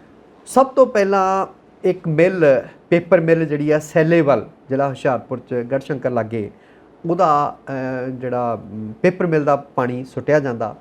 ਰੌਲਾ ਰੱਪਾ ਪਾ ਕੇ ਹਟ ਗਏ ਲੋਕ, ਸੱਥਾਂ ਪੰਚਾਇਤਾਂ ਹੋਈਆਂ, ਕਈ ਵਾਰੀ ਸਰਵੇ ਹੋਇਆ, ਫਿਰ ਹੋਰ ਥਾਵਾਂ ਤੋਂ ਪਾਣੀ ਆਉਣ ਲੱਗ ਪਿਆ। ਅੱਜ ਉਹ ਪਾਣੀ ਸੜਾਨ ਮਾਰਦਾ, ਤੁਸੀਂ ਲੰਘਦੇ ਹੋਵੋਗੇ, ਕਦੀ ਖੜ ਕੇ ਦੇਖੋ ਵੀ ਉੱਤੇ ਕਿੰਨੀ ਝੱਗ ਬਣਦੀ ਹੈਗੀ। ਇਸੇ ਤਰ੍ਹਾਂ ਹੋਰ ਪਿੱਛੇ ਆਪਾਂ ਦੇਖਿਆ ਵੀ ਜਿਹੜਾ ਮੱਛੀਆਂ ਕਿੰਨੀਆਂ ਮਰ ਗਈਆਂ ਸੀਗੀਆਂ, ਔਲਖ ਬੇਰੀਆਂ ਲਾਗੇ ਗੁਰਦਾਸਪੁਰ ਜ਼ਿਲ੍ਹੇ ਦੇ ਵਿੱਚ, ਉੱਥੇ ਇੱਕ ਜਿਹੜਾ ਸ਼ੀਰਾ ਜ਼ਹਿਰੀਲਾ ਸ਼ਰਾਬ ਮਿਲ ਵਾਲਿਆਂ ਨੇ ਸੁੱਟਿਆ ਸੀ। ਅੱਜ ਤੱਕ ਕਿਸੇ ਨੂੰ ਸਜ਼ਾਵਾਂ ਹੋਈਆਂ? ਕਦੀ ਸੁਣਿਆ ਪਈ ਏਡਾ ਵੱਡਾ ਨੁਕਸਾਨ ਵਾਤਾਵਰਨ ਦਾ ਕੀਤਾ ਹੋਵੇ, ਇੰਨਾ ਜਿਹੜੇ ਜਾਨਵਰ ਜਿਹੜਾ ਜਲ ਜੀਵ ਮਰੇ ਹੋਣ, ਤੇ ਸਜ਼ਾਵਾਂ ਨਾ ਮਾਤਰ। ਬਿਲਕੁਲ। ਉਹ ਤੁਸੀਂ ਮੱਛੀਆਂ ਦੀ ਗੱਲ ਥੋੜੇ ਦਿਨ ਉਹ ਮਿਲ ਬੰਦ ਰੱਖੀ ਸ਼ਰਾਬ ਦੀ, ਮੁੜ ਕੇ ਫਿਰ ਚਾਲੂ ਹੋ ਗਈ। ਉਹ ਸਾਰਾ ਕੁਝ ਚੱਲਦਾ, ਤੁਹਾਨੂੰ ਪਤਾ ਹੀ ਹੈ ਸਿਸਟਮ ਕਿਵੇਂ ਵਰਕ ਕਰਦਾ। these things are to be addressed, ਹੈ ਨਾ। ਮੱਛੀਆਂ ਦੀ ਤੁਸੀਂ ਗੱਲ ਕਰਦੇ ਹੋ, ਹਾਂਜੀ। ਹੁਣ ਜਿਹੜੇ ਲੋਕ ਮੱਛੀਆਂ ਫੜ ਕੇ ਖਾਂਦੇ ਨੇ, ਹਾਂਜੀ, ਉਹ ਕੈਂਸਰ ਵਾਲੀਆਂ ਮੱਛੀਆਂ ਬਿਮਾਰ ਹੋਣਗੇ। ਉਹ ਕੈਂਸਰ ਵਾਲੀਆਂ ਮੱਛੀਆਂ ਨੇ ਅੰਦਰ ਜਾ ਕੇ ਕੀ ਕਰਨਾ? ਬਿਲਕੁਲ। ਆ ਚੀਜ਼ਾਂ ਦੇਖਣ ਨੂੰ। ਜੀ। ਸੋ ਸਾਡੇ ਜਿਹੜੇ ਦੁਨੀਆ ਤੇ ਰਾਜ ਕਰਨ ਵਾਲੇ ਲੋਕ ਆ, ਹਾਕਮ ਆ, ਹਕੂਮਤਾਂ ਨੂੰ ਇਹ ਜਿਹੜੇ ਪੱਖ ਦੇ ਮੁੱਦੇ ਆ ਜਾਂ ਜਿਹੜੀਆਂ ਸਮੱਸਿਆਵਾਂ ਆ ਦੁਨੀਆ ਦੀਆਂ, ਇੱਧਰ ਨੂੰ ਤੁਰਨਾ ਚਾਹੀਦਾ ਜਾਂ ਬੰਬਾਂ ਬੰਦੂਕਾਂ ਵੱਲ? ਬਿਲਕੁਲ ਸਹੀ ਗੱਲ ਹੈ। ਹੁਣ ਪੱਖ ਤੇ ਮੁੱਦੇ ਦੀ ਆਪਾਂ ਗੱਲ ਕਰਦੇ ਹਾਂ, ਹੁਕਮਰਾਨਾਂ ਦੀ ਗੱਲ ਕਰਦੇ ਹਾਂ, ਆਪਾਂ ਪੰਜਾਬ ਵੱਲ ਮੁੜੀਏ। ਤੇ ਸੱਭਿਅਕ ਸਮਾਜਾਂ ਦੇ ਵਿੱਚ ਫੌਜਾਂ ਜਿਹੜੀਆਂ ਆ ਉਹ ਨਿਮਾਣੀਆਂ ਨਤਾਣੀਆਂ ਔਰਤਾਂ ਦੇ ਨਾਲ ਬਲਾਤਕਾਰ ਕਰਨ। ਬਿਲਕੁਲ। ਜਾਰਜ ਬਰਨਰਡ ਸ਼ਾਅ ਨੇ ਬੜੀ ਪੁਖਤਾ ਸਟੇਟਮੈਂਟ ਦਿੱਤੀ ਆ ਜੀ, war is nothing but murder in uniform. ਬਿਲਕੁਲ ਬਿਲਕੁਲ। ਔਰ ਇਹ ਹਰ ਥਾਂ ਤੇ ਚੱਲਦਾ ਬਿਲਕੁਲ। ਔਰ ਅਸੀਂ ਹਮੇਸ਼ਾ ਕਹਿੰਦੇ ਆ ਕਿ ਹਿਊਮਨ ਰਾਈਟਸ ਦੇ ਆਧਾਰਿਤ ਪਾਲਿਸੀਆਂ ਹੋਣੀਆਂ ਚਾਹੀਦੀਆਂ ਨੇ, ਮਨੁੱਖੀ ਅਧਿਕਾਰਾਂ ਦੇ ਆਧਾਰਿਤ ਸਾਰੀਆਂ ਨੀਤੀਆਂ ਬਣਨੀਆਂ ਚਾਹੀਦੀਆਂ ਨੇ, ਬਿਲਕੁਲ, ਤਾਂ ਜਾ ਕੇ ਅਸੀਂ ਸਫਲ ਹੋ ਸਕਦੇ ਹਾਂ। ਪਰ ਨੀਅਤ ਹੀ ਖੋਟੀ ਆ ਤੇ ਨੀਤੀਆਂ ਤਾਂ ਆਪੇ ਖੋਟੀਆਂ ਬਣਨੀਆਂ ਨੇ। ਸਾਫ਼ ਨੀਅਤ ਹੋਏਗੀ ਤਾਂ ਹੀ ਸਾਫ਼ ਨੀਤੀਆਂ ਬਣਨਗੀਆਂ। ਹੁਣ ਜੇ ਨੀਅਤ ਖੋਟੀ ਹੈ ਤਾਂ ਹੀ ਤਾਂ ਉਹ ਮਿਲਾਂ ਫਿਰ ਚੱਲਦੀਆਂ ਪਈਆਂ ਨੇ। ਬਿਲਕੁਲ, ਸਭ ਕੁਝ ਅੰਦਰ ਦੇ ਖਾਤੇ ਥੋੜੇ ਦਿਨ ਬੰਦ ਰਹੀਆਂ, ਸਮਝੌਤੇ ਹੋ ਜਾਂਦੇ, ਅੰਦਰ ਖਾਤੇ ਸਮਝੌਤੇ ਹੋ ਜਾਂਦੇ, ਲੈਣ ਦੇਣ ਹੋ ਜਾਂਦਾ। ਕੱਲ ਬਿਲਕੁਲ ਲੈਣ ਦੇਣ ਹੋ ਜਾਂਦਾ, ਇਹੀ ਚੀਜ਼ ਆ। ਹੁਣ ਆਪਾਂ ਪੰਜਾਬ ਦੀ ਜੇ ਗੱਲ ਕਰੀਏ, ਨਵੀਂ ਵਜ਼ਾਰਤ 2 ਮਹੀਨੇ ਹੋ ਚੁੱਕੇ ਨੇ ਜੀ। ਹੁਣ ਮਾਹੌਲ ਜਿਹੜਾ ਕੁਝ ਇਹਦੇ ਫੇਵਰ 'ਚ ਵੀ ਜਾਂਦੇ ਨੇ ਤੇ ਕੁਝ ਇਹਦੇ ਵਿਰੋਧ 'ਚ ਵੀ ਜਾਂਦੇ ਨੇ। ਖਾਸ ਕਰਕੇ ਜਿਹੜਾ ਸਿਕਿਉਰਿਟੀ ਦਾ ਮਾਮਲਾ ਹੋਇਆ ਤੇ ਇੱਕ ਨਾਮੀ ਕਰਾਮੀ ਗਾਇਕ ਦਾ ਕਤਲ ਹੋਇਆ, ਉਸ ਤੋਂ ਬਾਅਦ ਤੇ ਮਾਹੌਲ ਬਹੁਤ ਜ਼ਿਆਦਾ ਮਗਿਆ ਹੋਇਆ ਜੀ। ਇਹ ਗੱਲ ਕੀ ਬਣਦੀ ਪਈ ਹੈ ਕਿ ਤੁਸੀਂ ਫੈਸਲਾ ਲੈਣ ਤੋਂ ਪਹਿਲਾਂ ਸੋਚਦੇ ਕਿਉਂ ਨਹੀਂ? ਕਦੀ ਤੁਸੀਂ ਰੇਹੜੀਆਂ ਵਾਲੇ ਦਾ ਫੈਸਲਾ ਲੈਂਦੇ ਹੋ, ਦੂਜੇ ਦਿਨ ਵਾਪਸ ਲੈ ਲੈਂਦੇ ਹੋ। ਬਿਲਕੁਲ। ਕਦੀ ਤੁਸੀਂ ਉਹ ਘੜੁੱਕੇ ਵਾਲਿਆਂ ਦਾ ਫੈਸਲਾ ਲੈਂਦੇ ਹੋ, ਅਗਲੇ ਦਿਨ ਵਾਪਸ ਲੈ ਲੈਂਦੇ ਹੋ। ਹੁਣ ਤੁਸੀਂ ਸਿਕਿਉਰਿਟੀ ਦਾ ਲਿੱਤਾ, ਉਹ ਵੀ ਵਾਪਸ ਲੈ ਲਿਆ। ਮਤਲਬ ਇਹ ਵਾਪਸ ਲੈਣਾ ਦੇਣਾ ਵਾਪਸ ਲੈਣਾ ਚੱਲਦਾ ਪਿਆ। ਪਰ ਵਿੱਚ ਜਿਹੜੀ ਇਹ ਦੁਰਘਟਨਾ ਹੋ ਗਈ, ਨੌਜਵਾਨ ਮਾਰਿਆ ਗਿਆ, ਇੱਕ ਸਿੰਗਰ ਮਾਰਿਆ ਗਿਆ, ਇਹਦੇ ਬਾਰੇ ਕੀ ਜਵਾਬ ਦੇਈਏ? ਔਰ ਸਿਕਿਉਰਿਟੀਆਂ, ਕਿਉਂਕਿ ਹਮੇਸ਼ਾ ਗੱਲ ਹੁੰਦੀ ਹੈ ਕਿ ਤੁਸੀਂ ਆਪਣੇ ਆਪ ਨੂੰ ਵੀ ਦੇਖੋ, ਕਿੱਥੇ ਕਿਤੇ ਤੁਸੀਂ ਸਿਕਿਉਰਿਟੀਆਂ ਦਿੱਤੀਆਂ ਹੋਈਆਂ ਨੇ ਜਿੱਥੇ ਦੇਣੀਆਂ ਬਣਦੀਆਂ ਨਹੀਂ, ਉੱਥੇ ਤੁਸੀਂ ਸਿਕਿਉਰਿਟੀਆਂ ਦਿੱਤੀਆਂ ਹੋਈਆਂ, ਤੇ ਜਿੱਥੇ ਦੇਣੀ ਬਣਦੀ ਹੈ ਉੱਥੇ ਤੁਸੀਂ ਖਿੱਚ ਲੈਂਦੇ ਹੋ ਕਿ ਇਹ ਤਾਂ ਜੀ ਆਰਨਾਮੈਂਟਲ ਸਿਕਿਉਰਿਟੀ ਹੈ, ਗਹਿਣਾ ਗੱਟਾ ਸਿਕਿਉਰਿਟੀ ਹੈ, ਦੀ ਲੋੜ ਹੀ ਨਹੀਂ ਹੈਗੀ, ਐਵੇਂ ਵਿਖਾਵੇ ਵਾਸਤੇ ਆ, ਵਾਹ ਵਾਹ ਖੱਟਣ ਵਾਸਤੇ ਹਰ ਗੱਲ ਨੂੰ ਤੁਸੀਂ ਜਨਤਕ ਕਰ ਦਿੰਦੇ ਹੋ ਤੇ ਆਹ ਨਤੀਜੇ ਆਉਂਦੇ ਨੇ। ਬਿਲਕੁਲ। ਦੇਖੋ ਇੱਦਾਂ ਆ ਭਈ, ਜੇ ਆਪਾਂ ਪੰਜਾਬ ਸਰਕਾਰ ਦੀ ਗੱਲ ਕਰੀਏ, ਪਹਿਲਾਂ ਆਪਾਂ ਸਿਕਿਉਰਿਟੀ ਵਾਲਾ ਮਸਲਾ ਲੈਂਦੇ ਹਾਂ ਭਈ। ਜਿੱਦਣ ਹਕੂਮਤ ਸਾਂਭਦੇ ਆ ਭਗਵੰਤ ਸਿੰਘ ਮਾਨ ਹੋਰੀ, ਉਹ ਤੋਂ ਅਗਲੇ ਦਿਨ ਹੁਕਮ ਚਾੜ ਦਿੰਦੇ ਆ ਵੀ ਆ ਫਲਾਂ ਜਿਹੜੀਆਂ ਸਿਆਸੀ ਲੋਕਾਂ ਨੂੰ ਸਿਕਿਉਰਿਟੀ ਦਿੱਤੀ ਆ ਉਹ ਵਾਪਸ ਵਾਪਸ ਕਰਵਾਈ ਵੀ ਜਾਂਦੀ ਆ, ਹੈ ਨਾ। ਹਾਂਜੀ। ਖਹਿਰਾ ਸਾਹਿਬ ਕਹਿੰਦੇ ਆ, ਸੁਖਪਾਲ ਖਹਿਰਾ ਹੋਰੀ ਬੜੇ ਫਾਇਰ ਬ੍ਰਾਂਡ ਆਗੂ ਆ ਕਾਂਗਰਸ ਦੇ, ਉਹ ਕਹਿੰਦੇ ਮੈਨੂੰ ਐਮਐਲਏ ਬਤੌਰ ਐਮਐਲਏ ਜਿੰਨੀ ਮਿਲਣੀ ਚਾਹੀਦੀ ਉਹ ਵੀ ਨਹੀਂ ਮਿਲੀ, ਹੈ ਨਾ, ਅੱਜ ਤੱਕ ਨਹੀਂ ਮਿਲੀ, ਨਹੀਂ ਮਿਲੀ। ਪਿੱਛੇ ਜੇ ਉਹਨਾਂ ਨੇ ਰੌਲਾ ਰੱਪਾ ਵੀ ਪਾਇਆ, ਚਿੱਠੀ ਵੀ ਲਿਖੀ, ਹੈ ਨਾ। ਉਸ ਪਿੱਛੋਂ ਕੀ ਆ ਭਈ, ਪੰਜਾਬ ਪੁਲਿਸ ਦੇ ਕਿੰਨੇ ਬੰਦੇ ਜਿਹੜੇ ਆ ਅਰਵਿੰਦ ਕੇਜਰੀਵਾਲ ਉਹਨਾਂ ਨਾਲ ਲਾਈ ਜਾਂਦੇ ਆ। ਬਿਲਕੁਲ ਸਹੀ ਹੈ। ਕੀ ਉਹ ਜਾਇਜ਼ ਆ ਭਈ ਪੰਜਾਬ ਸਰਕਾਰ ਦਿੱਲੀ ਦੇ ਮੁੱਖ ਮੰਤਰੀ ਨੂੰ ਸਿਕਿਉਰਿਟੀ ਦੇਵੇ? ਕਮ ਸੇ ਕਮ 90 ਦੇ ਕਰੀਬ ਕਹਿੰਦੇ ਨੇ, ਹੈ ਨਾ। ਤਾਂ ਇੱਧਰ ਤੁਸੀਂ ਵਾਪਸ ਲੈ ਰਹੇ ਆ, ਉਧਰ ਜਿੱਥੇ ਦੇਣੀ ਬਣਦੀ ਨਹੀਂ ਉੱਥੇ ਤੁਸੀਂ ਦਿੱਤੀ ਹੋਈ ਆ। ਰਾਘਵ ਚੱਡਾ ਉਹਨੂੰ ਪੰਜਾਬ ਸਰਕਾਰ ਕਿਉਂ ਦੇਵੇ? ਦਿੱਲੀ ਰਹਿੰਦਾ, ਪੰਜਾਬ ਨਾਲ ਉਹਦਾ ਕੋਈ ਤਾਲੁਕਾਤ ਨਹੀਂ, ਚੋਣਾਂ ਤੋਂ ਬਾਅਦ ਉਹ ਇੱਥੇ ਕਦੀ ਵੜਿਆ ਨਹੀਂ, ਠੀਕ ਹੈ, ਤੇ ਉਹਨੂੰ ਪੰਜਾਬ ਸਰਕਾਰ ਦੇ ਰਹੀ ਆ। ਇਹ ਜਿਹੜੀ ਇਹਨੂੰ ਆਪਾਂ ਜਾਇਜ਼ ਕਹਾਂਗੇ, ਇਹ ਨਜਾਇਜ਼ ਸਿਕਿਉਰਿਟੀ ਹੈਗੀ, ਠੀਕ ਆ। ਜਿੱਥੇ ਬਣਦੀ ਆ, ਜਿੱਥੇ ਸੱਚਮੁੱਚ ਲੋਕਾਂ ਨੂੰ ਖਤਰਾ ਆ, ਕੁਛ ਲੋਕਾਂ ਨੂੰ ਜਿਹੜੀ ਲਾਈਫ ਥ੍ਰੈਟ ਹੈਗੀ ਵੀ ਆ, ਹੈ ਨਾ, ਉੱਥੋਂ ਤੁਸੀਂ ਵਾਪਸ ਲੈ ਰਹੇ ਆ। ਹੁਣ ਜਿਹੜੀ ਤਾਜ਼ੀ ਘਟਨਾ ਹੋਈ ਆ ਵੀ ਤੁਸੀਂ ਅਕਾਲ ਤਖਤ ਦੇ ਜਥੇਦਾਰ ਤੋਂ ਸਿਕਿਉਰਿਟੀ ਵਾਪਸ ਲੈ ਰਹੇ, ਤੁਸੀਂ ਕਿਸੇ ਡੇਰੇਦਾਰ ਤੋਂ ਲਵੋ। ਜਿਹੜੀ ਇੱਕ ਨਮਾਇਆ ਹਸਤੀ ਆ, ਮਾਇਆਨਾਜ ਹਸਤੀ ਸਿੱਖ ਪੰਥ ਦੀ, ਅਕਾਲ ਤਖਤ ਦਾ ਜਥੇਦਾਰ, ਉਹਦੀ ਸਿਕਿਉਰਿਟੀ ਵਾਪਸ ਲੈ ਰਹੇ ਆ। ਫਿਰ ਤੁਸੀਂ ਮੋੜ ਵੀ ਰਹੇ ਆ, ਲਾਲਾ ਜਦੋਂ ਹੁੰਦੀ ਆ, ਫਿਰ ਉਹ ਇਨਕਾਰ ਕਰਦੇ ਆ ਵੀ ਅਸੀਂ ਲੈਣੀ ਨਹੀਂ ਪੰਜਾਬ ਸਰਕਾਰ ਦੀ। ਇਹਦੇ ਵਿੱਚੋਂ ਲਾਹਾ ਲੈਣ ਲਈ, ਜਾਂ ਕਹਿ ਲਓ ਵੀ ਸਿੱਖਾਂ ਦੀ ਖੁਸ਼ਨੂਦੀ ਹਾਸਲ ਕਰਨ ਲਈ, ਸਾਡੇ ਜਿਹੜੇ ਕੇਂਦਰੀ ਹਾਕਮ ਆ ਉਹ ਫਟਾਫਟ Z+ ਸਿਕਿਉਰਿਟੀ ਜਿਹੜੀ ਆ ਦੇਣ ਨੂੰ ਤਿਆਰ ਹੁੰਦੇ ਆ, ਠੀਕ ਹੈ। ਤੇ ਜਥੇਦਾਰ ਸਾਹਿਬ ਦਾ ਹੁਣ ਵੀ ਬਿਆਨ ਆਇਆ ਸੀ ਵੀ ਬੰਦੇ ਆ ਗਏ ਆ ਸਿਕਿਉਰਿਟੀ ਦੇ, ਤੇ ਬਹੁਤੇ ਜਿਹੜੇ ਆ ਉਹ ਪੈਰਾਮਿਲਟਰੀ ਫੋਰਸਿਸ ਦੇ ਬੰਦੇ ਆ, ਸਿੱਖ ਲਾਏ ਹੈਗੇ ਮੇਰੇ ਨਾਲ। ਤਾਂ ਪਰ ਅਸੀਂ ਉਹਨਾਂ ਨੂੰ ਹਦਾਇਤਾਂ ਕੀਤੀਆਂ ਵੀ ਮੈਨੂੰ ਕੋਈ ਮਿਲਣ ਗਿਲਣ ਵਾਲਿਆਂ ਨੂੰ ਨਾ ਰੋਕੇ। ਤਾਂ ਜਦੋਂ ਮੈਂ ਚੱਲਦਾ ਆ ਤਾਂ ਉਹ ਮੇਰੇ ਨਾਲ ਆਪਣੇ ਕਾਨਵਾਈ ਆਪਣੀ ਲੈ ਕੇ ਚੱਲਦੇ ਆ, ਪਰ ਮੈਂ ਹਾਲੇ ਉਹਨਾਂ ਨੂੰ ਸਿਕਿਉਰਿਟੀ ਵਾਲਿਆਂ ਨੂੰ ਮਿਲਿਆ ਨਹੀਂ। ਲੱਲਾ ਹੁੰਦੀ ਆ। ਲੋਕ ਹਾਈ ਕੋਰਟ ਦੇ ਵਿੱਚ ਦਰਖਾਸਤਾਂ ਦਿੰਦੇ ਆ ਵੀ ਸਾਡੀ ਜਿਹੜੀ ਸਿਕਿਉਰਿਟੀ ਬਹਾਲ ਕੀਤੀ ਜਾਵੇ। ਪੰਜਾਬ ਸਰਕਾਰ ਦੇ ਐਡਵੋਕੇਟ ਜਨਰਲ ਆਫਿਸ ਵਾਲੇ ਜਿਹੜੇ ਆ, ਉਹ ਜਾ ਕੇ ਹਲਫਨਾਮਾ ਦਿੰਦੇ ਆ ਵੀ ਇਹ ਤਾਂ ਘੱਲੂਘਾਰਾ ਦਿਵਸ 6 ਜੂਨ ਦੇ ਮੱਦੇਨਜ਼ਰ ਵਿਡਰੋ ਕੀਤੀ ਸੀ, ਦੁਬਾਰਾ ਲਾਈ ਗਈ। ਸੋ ਪਹਿਲੀ ਗੱਲ ਤਾਂ ਸਿਕਿਉਰਿਟੀ ਵਾਲੀ। ਦੂਸਰਾ, ਲੋਕਾਂ ਨੂੰ ਜੋ ਤਵੱਕੋ ਇਹਨਾਂ ਕੋਲੋਂ ਹੈ ਸਹੀ, ਉਹਦੇ ਤੇ ਇੱਕ ਤਾਂ ਇਹ ਆ ਵੀ ਦੇਖੋ ਰਾਤੋਂ ਰਾਤ ਤਾਂ ਸੰਜੀਵ ਜੀ ਕੁਛ ਹੋਣਾ ਨਹੀਂ ਹੁੰਦਾ ਹੈਗਾ। ਕਾਂਗਰਸੀਆਂ ਦਾ, ਅਕਾਲੀਆਂ ਦਾ, ਭਾਜਪਾ ਦਾ ਰਾਜ ਵੀ ਆਪਾਂ ਸਾਰੇ ਦੇਖਿਆ, ਉੱਤਰ ਕਾਟੋ ਮੈਚਣਾ ਵਾਲੀ ਗੱਲ ਹੋਈ ਆ। ਪੰਜਾਬ ਦੇ ਮੁੱਦੇ, ਉਹ ਚਾਹੇ ਕੇਬਲ ਮਾਫੀਆ ਹੋਵੇ, ਚਾਹੇ ਰੇਤ ਮਾਫੀਆ ਹੋਵੇ, ਚਾਹੇ ਟਰਾਂਸਪੋਰਟ ਮਾਫੀਆ ਹੋਵੇ, ਚਾਹੇ ਸ਼ਰਾਬ ਮਾਫੀਆ ਹੋਵੇ, ਚਾਹੇ ਨਸ਼ਿਆਂ ਦੇ ਸੌਦਾਗਰ ਹੋਣ, ਉਹ ਕੋਈ ਮਸਲਾ ਪੰਜਾਬ ਦਾ ਜਿਹੜਾ ਇਹਨਾਂ ਨੇ ਹੱਲ ਨਹੀਂ ਕੀਤਾ, ਦੋਹਾਂ ਸਰਕਾਰਾਂ ਜਿਹੜੀਆਂ ਪਹਿਲੀਆਂ ਗਈਆਂ ਹੈਗੀਆਂ ਹੈ ਨਾ। ਸੋ ਇੱਕ ਦੂਸਰੇ ਨੂੰ ਜਿਹੜਾ ਰਾਜ ਭਾਗ ਮੰਨਣ ਦੀ ਖੁੱਲ੍ਹ ਦਿੱਤੀ ਹੈਗੀ ਆ ਹੈ ਨਾ। ਦਮਗਜੇ ਮਾਰਦੇ ਸੀਗੇ, ਵੱਡੇ ਵੱਡੇ ਐਲਾਨ ਕਰਦੇ ਸੀ। ਰਾਜਾ ਸਾਹਿਬ ਨੇ ਵੀ ਗੁਟਕਾ ਹੱਥ 'ਚ ਫੜ ਕੇ ਸਹੁੰ ਖਾਧੀ ਸੀ ਵੀ ਨਸ਼ਿਆਂ ਦੇ ਸੌਦਾਗਰ ਅੰਦਰ ਡੱਕਾਂਗੇ, ਉੱਦਾਂ ਕਰਾਂਗੇ, 6 ਮਹੀਨਿਆਂ ਦੇ ਵਿੱਚ ਆਹ ਕਰਾਂਗੇ ਉਹ ਕਰਾਂਗੇ, ਪਰ ਉਹ ਬਹੁਤਾ ਤਾਂ ਆਪਣੇ ਫਾਰਮ ਹਾਊਸ 'ਚੋਂ ਨਹੀਂ ਨਿਕਲੇ ਜਾਂ ਆਪਣੇ ਮਹਿਲਾਂ 'ਚੋਂ ਨਹੀਂ ਨਿਕਲੇ ਹੈ ਨਾ। ਉਹੀ ਹਾਲ ਕਾਂਗਰਸੀਆਂ ਅਕਾਲੀਆਂ ਦਾ ਸੀਗਾ ਜਦੋਂ ਉਹ ਹਾਕਮ ਸੀਗੇ ਹੈ ਨਾ। ਜਿਹੜੇ ਮੁੱਦੇ ਜਿਹੜੇ ਆ ਸੱਤਾ ਤੋਂ ਬਾਹਰ ਰਹਿ ਕੇ ਜਦੋਂ ਬਾਹਰ ਹੁੰਦੇ ਆ ਉਹ ਚਿੱਤੇ ਆਉਂਦੇ ਆ, ਉਹ ਜਦੋਂ ਹਕੂਮਤ ਹੱਥ ਆਈ ਹੁੰਦੀ ਆ, ਗੱਦੀ ਹੱਥ ਆਈ ਹੁੰਦੀ ਆ, ਉਦੋਂ ਉਹ ਵਿਸਾਰ ਦਿੱਤੇ ਜਾਂਦੇ ਆ ਹੈ ਨਾ। ਬਿਲਕੁਲ ਸਹੀ। ਸੋ ਕਹਿਣ ਦਾ ਭਾਵ ਆ ਵੀ ਸਰਕਾਰ ਜਿਹੜੀ ਆ ਹਾਲੇ ਮੈਨੂੰ ਲੱਗਦਾ ਨਹੀਂ ਵੀ ਲੀਹ 'ਤੇ ਉਹਦੀ ਗੱਡੀ ਆਈ ਆ। ਤੁਹਾਨੂੰ ਇਹ ਸੋਚ ਕੀ ਲੱਗਦੀ ਪਈ ਹੈ, ਕਿਉਂਕਿ ਆਖਰ ਜਵਾਬ ਤਾਂ ਦੇਣਾ ਪਏਗਾ ਇਹਨਾਂ ਨੂੰ, ਕਿਉਂਕਿ 92 ਸੀਟਾਂ ਲੋਕਾਂ ਨੇ ਦਿੱਤੀਆਂ ਨੇ ਤੇ ਲੋਕਾਂ ਨੇ ਜਵਾਬ ਤਾਂ ਲੈਣੇ। ਬਿਲਕੁਲ, ਇੰਨੀ ਮੈਜੋਰਟੀ 'ਚ ਅੱਜ ਤੱਕ ਕੋਈ ਸਰਕਾਰ ਬਣੀ ਨਹੀਂ। ਹਾਂਜੀ, ਹਮੇਸ਼ਾ ਇਲਜ਼ਾਮ ਲੱਗਦਾ ਕਿ ਮਾਨ ਸਾਹਿਬ ਚੌਥੇ ਦਿਨ ਦਿੱਲੀ ਤੁਰੇ ਰਹਿੰਦੇ ਨੇ। ਬਿਲਕੁਲ, ਕੇਜਰੀਵਾਲ ਸਾਹਿਬ ਤੋਂ ਸਲਾਹ ਲੈਂਦੇ ਨੇ ਜੀ। ਆ ਤਾਜ਼ੀ ਉਦਾਹਰਣ ਆ ਵੀ ਮੂਸੇਵਾਲਾ ਸਾਹਿਬ ਦੇ ਘਰ ਅਗਲੇ ਦਿਨ ਆਉਂਦੇ ਆ, ਇੱਕ ਦਿਨ ਪਹਿਲਾਂ ਦਿੱਲੀ ਗਏ, ਉੱਥੇ 4 ਦਿਨ ਬਾਅਦ ਮਿਲਣ ਆਏ ਨੇ। ਬਿਲਕੁਲ। ਤੇ ਇਹ ਜਿਹੜਾ ਇਲਜ਼ਾਮ ਲੱਗਦਾ ਹੈ ਕਿ ਸਲਾਹ ਉੱਥੋਂ, ਸੇਧ ਉੱਥੋਂ ਜੀ, ਤੇ ਇੱਕ ਕੇਜਰੀਵਾਲ ਸਾਹਿਬ ਚਲਾ ਰਹੇ ਨੇ ਪੰਜਾਬ ਨੂੰ, ਇਹ ਵੀ ਇਲਜ਼ਾਮ ਲੱਗਦਾ ਹੈ। ਤੇ ਮਾਨ ਸਾਹਿਬ ਕਹਿੰਦੇ ਨੇ ਨਹੀਂ, ਇਹ ਤੇ ਅਸੀਂ ਆਪ ਚਲਾਉਣੇ ਆ। ਕੇਜਰੀਵਾਲ ਸਾਹਿਬ ਕਹਿੰਦੇ ਨੇ ਕਿ ਖੁੱਲ੍ਹਾਂ ਦਿੱਤੀਆਂ ਹੋਈਆਂ ਨੇ, ਪਰ ਫਿਰ ਵੀ ਮਹਿਸੂਸ ਹੁੰਦਾ ਹੈ ਕਿ ਕਿਤੇ ਨਾ ਕਿਤੇ ਜਿਹੜੀ ਕੰਟਰੋਲਿੰਗ ਗ੍ਰਿਡ ਹੈ ਨਾ, ਜਿਹੜੀ ਲਗਾਮ ਹੈ, ਉਹ ਕਿਤੇ ਨਾ ਕਿਤੇ ਦਿੱਲੀ ਤੋਂ ਖਿੱਚੀ ਜਾਂਦੀ ਹੈ। ਬਿਲਕੁਲ। ਮੈਂ ਪਿਛਲੇ ਦਿਨੀ ਇੱਕ ਦਾਨਸ਼ਵਰ ਨਾਲ ਗੱਲ ਕਰ ਰਿਹਾ ਸੀਗਾ, ਵਿਦਵਾਨ ਸੱਜਣ। ਹਾਂਜੀ। ਮੈਂ ਕਿਹਾ ਵੀ ਤੁਹਾਨੂੰ ਕੀ ਲੱਗਦਾ ਹੈਗਾ ਪੰਜਾਬ ਸਰਕਾਰ ਕਿਵੇਂ ਕੰਮ ਕਰ ਰਹੀ ਆ? ਕਹਿੰਦੇ ਯਾਰ ਵੀ ਪ੍ਰਤੱਖ ਨੂੰ ਪ੍ਰਮਾਣ ਦੀ ਕੋਈ ਲੋੜ ਹੁੰਦੀ ਆ ਵੀ ਹਰ ਨਿੱਕੀ ਨਿੱਕੀ ਗੱਲ ਲਈ ਮਾਨ ਸਾਹਿਬ ਜਿਹੜਾ ਉਹ ਕੇਜਰੀਵਾਲ ਸਾਹਿਬ ਦੀ ਸਲਾਹ ਲੈਂਦੇ ਆ ਹੈ ਨਾ। ਜੀ ਜੀ। ਫਿਰ ਉਹਨਾਂ ਦੀ ਆਪਣੀ ਇੰਡੀਪੈਂਡੈਂਟ ਜਿਹੜੀ ਆਜ਼ਾਦਾਨਾ ਹਸਤੀ ਜਿਹੜੀ ਆ ਉਹ ਕੀ ਹੋਈ ਹੈ ਨਾ। ਹਾਂਜੀ। ਵੀ ਉਹ ਉਹਨਾਂ ਨੂੰ ਇੰਨੀ ਲਿਬਰੇਸ਼ਨ ਬਣੀ ਗਈ ਵੀ ਉਹ ਮੁੱਖ ਮੰਤਰੀ ਹੁੰਦੇ ਹੋਏ ਕੋਈ ਫੈਸਲਾ ਲੈ ਸਕਣ ਆਪ ਹੈ ਨਾ। ਜੀ ਜੀ। ਵੀ ਜੇ ਕੇਜਰੀਵਾਲ ਸਾਹਿਬ ਨੇ ਸਰਕਾਰ ਚਲਾਉਣੀ ਆ ਤਾਂ ਫਿਰ ਮਾਨ ਸਾਹਿਬ ਨੇ ਜ਼ਰੂਰੀ ਗੱਦੀ 'ਤੇ ਬੈਠਣਾ ਸੀ, ਫਿਰ ਦਿੱਲੀੋਂ ਅਸਤੀਫਾ ਦਵਾ ਕੇ ਇੱਥੇ ਉਹਨਾਂ ਨੂੰ ਬਣਾ ਦਿੰਦੇ ਹੈ ਨਾ। ਦੂਜੀ ਗੱਲ ਉਹ ਕਹਿੰਦੇ ਵੀ ਜੇ ਮਾਨ ਸਾਹਿਬ ਥੋੜ੍ਹਾ ਜਿਹਾ ਆਇਰਨ ਹੈਂਡ ਵਰਤਣ, ਮੰਨ ਲਓ ਪੰਜਾਬ ਦੇ ਵਿੱਚ ਲੁੱਟਾਂ ਖੋਹਾਂ ਹੋ ਗਈਆਂ। ਹਾਂਜੀ।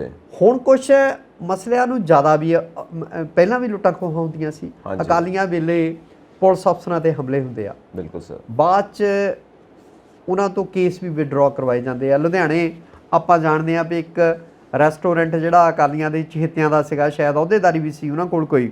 ਹਾਂਜੀ। ਇੱਕ AIG ਰੈਂਕ ਦਾ ਬੰਦਾ ਉੱਥੇ ਜਾਂਦਾ ਤਾਂ ਉਹਦੀ ਲੱਤ ਤੋੜ ਦਿੱਤੀ ਜਾਂਦੀ ਆ। ਬਿਲਕੁਲ। ਬਾਅਦ 'ਚ FIR ਜਿਹੜੀ ਉਹ ਵੀ ਰੱਦ ਹੁੰਦੀ ਆ ਹੈ ਨਾ।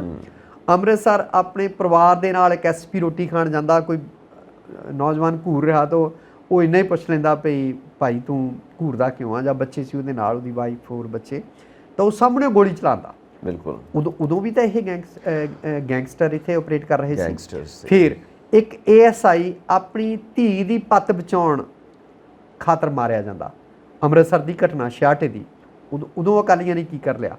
ਠੀਕ ਹੈ, ਉਹ ਬੰਦੇ, ਇਹ ਘਟਨਾਵਾਂ ਉਦੋਂ ਵੀ ਵਾਪਰਦੀਆਂ ਰਹੀਆਂ। ਬਿਲਕੁਲ ਜੀ। ਕਾਂਗਰਸੀਆਂ ਵੇਲੇ ਵੀ ਗੁੰਡਾਗਰਦੀ ਬਥੇਰੀ ਹੁੰਦੀ ਰਹੀ ਆ। ਸਹੀ ਹੈ। ਤੇ ਹੁਣ ਅਚਾਨਕ ਇਹ ਘਟਨਾਵਾਂ ਜਿਹੜੀਆਂ, ਮੈਂ ਇਹਨੂੰ ਦੋ ਤਰ੍ਹਾਂ ਲੈਂਦਾ ਵੀ ਇੱਕ ਤਾਂ ਜਾਂ ਤਾਂ ਉਹਨਾਂ ਦੇ ਬਹੁਤ ਹੌਸਲੇ ਵੱਧ ਗਏ ਆ ਗੈਂਗਸਟਰਸ ਦੇ, ਜਾਂ ਜਿਹੜੇ ਐਂਟੀ ਸੋਸ਼ਲ ਐਲੀਮੈਂਟਸ ਆ, ਜਾਂ ਇਹ ਆਪ ਹੀ ਘਟਨਾਵਾਂ ਪਹਿਲਾਂ ਵੀ ਹੁੰਦੀਆਂ ਸੀ, ਹੁਣ ਘਟਨਾਵਾਂ ਨੂੰ ਕੁਝ ਜ਼ਿਆਦਾ ਵਧਾ ਚੜਾ ਕੇ ਪੇਸ਼ ਕੀਤਾ ਜਾ ਰਿਹਾ ਮੀਡੀਆ ਹੈ। ਤੇ ਉਸ ਦਾਨਸ਼ਵਰ ਦਾ ਕਹਿਣਾ ਸੀ ਵੀ ਜੇ ਆਇਰਨ ਹੈਂਡ ਨਾਲ ਨਜਿੱਠਦੇ ਆ ਮਾਨ ਸਾਹਿਬ, ਕੋਈ ਸਖਤ ਸਟੈਂਡ ਲੈਂਦੇ ਆ, ਤਾਂ ਇਹਨਾਂ ਸਾਰੀਆਂ ਘਟਨਾਵਾਂ ਨੂੰ ਠੱਲ ਵੀ ਪੈ ਸਕਦੀ ਆ।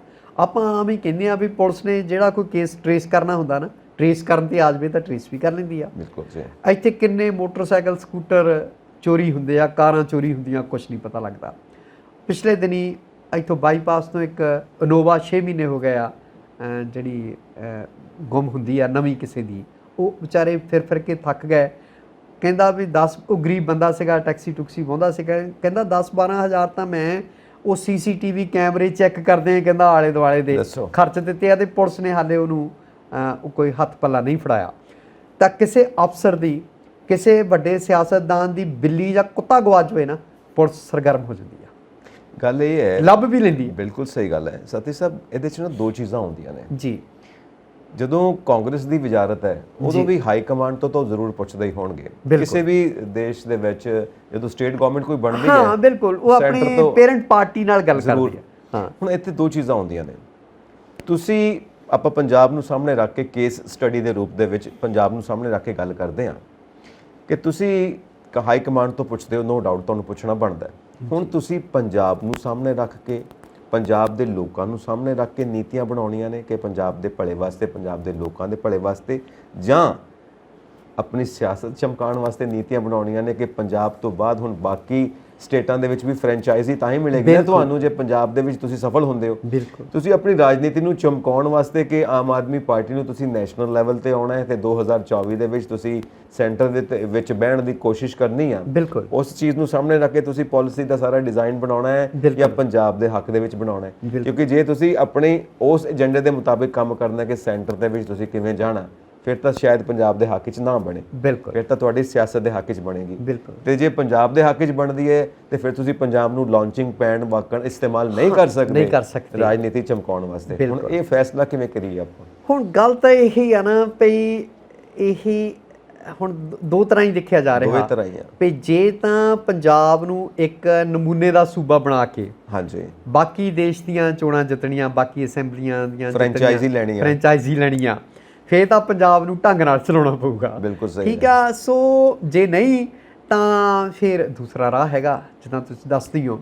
ਪਰ ਸੰਜੀਵ ਜੀ ਗੱਲ ਇਹ ਆ ਵੀ ਪੰਜਾਬ ਨੂੰ ਬਲੀ ਦਾ ਬੱਕਰਾ ਕਿਉਂ ਬਣਾਇਆ ਜਾਵੇ, ਹੈ ਨਾ? ਪੁਆਇੰਟ ਤਾਂ ਇਹੀ ਹੈ। ਪੁਆਇੰਟ ਤਾਂ ਇਹ ਆ ਨਾ। ਦੂਜੀ ਗੱਲ, ਆਪ ਤੋਂ ਲੋਕਾਂ ਨੂੰ ਬਹੁਤ ਉਮੀਦਾਂ ਆ, ਪਰ ਕੀ ਆਪ ਸਰਕਾਰ ਜਿਹੜੀ ਆ ਵਾਕਈ ਆਮ ਆਦਮੀ ਪਾਰਟੀ ਦੀ ਸਰਕਾਰ ਆ? ਦੇਖਣਾ ਇਹ ਹੈਗਾ, ਹੈ ਨਾ?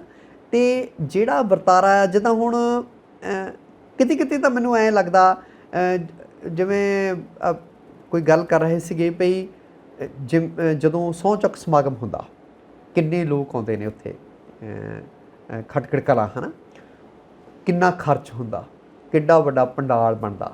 ਤੁਸੀਂ ਪਕੌੜੇ ਖਾਣ ਗਏ ਸੀ ਉੱਥੇ? ਕਹਿੰਦੇ ਸੀ ਪਕੌੜੇ ਬੜੇ ਮਿਲਦੇ ਪਏ ਸੀ। ਉਹ ਗਿਆ ਤਾਂ ਮੈਂ ਵੀ ਸੀਗਾ ਤੇ ਪਰ ਸੀਐਮ ਸਾਹਿਬ ਤੇ ਤਾਂ ਅਸੀਂ ਮਤਲਬ ਸਮਝ ਲਓ ਵੀ ਪ੍ਰੈਸ ਵਾਲੇ ਕਰਕੇ ਮਾੜਾ ਮੋਟਾ ਲਾਗੇ ਚੱਲ ਗਏ। ਬਿਲਕੁਲ। ਆਮ ਬੰਦਾ ਤਾਂ ਦੂਰੋਂ ਹੀ ਹੱਥ ਲਾਉਣ ਵਾਲੀ ਗੱਲ ਸੀਗੀ, ਹੈ ਨਾ?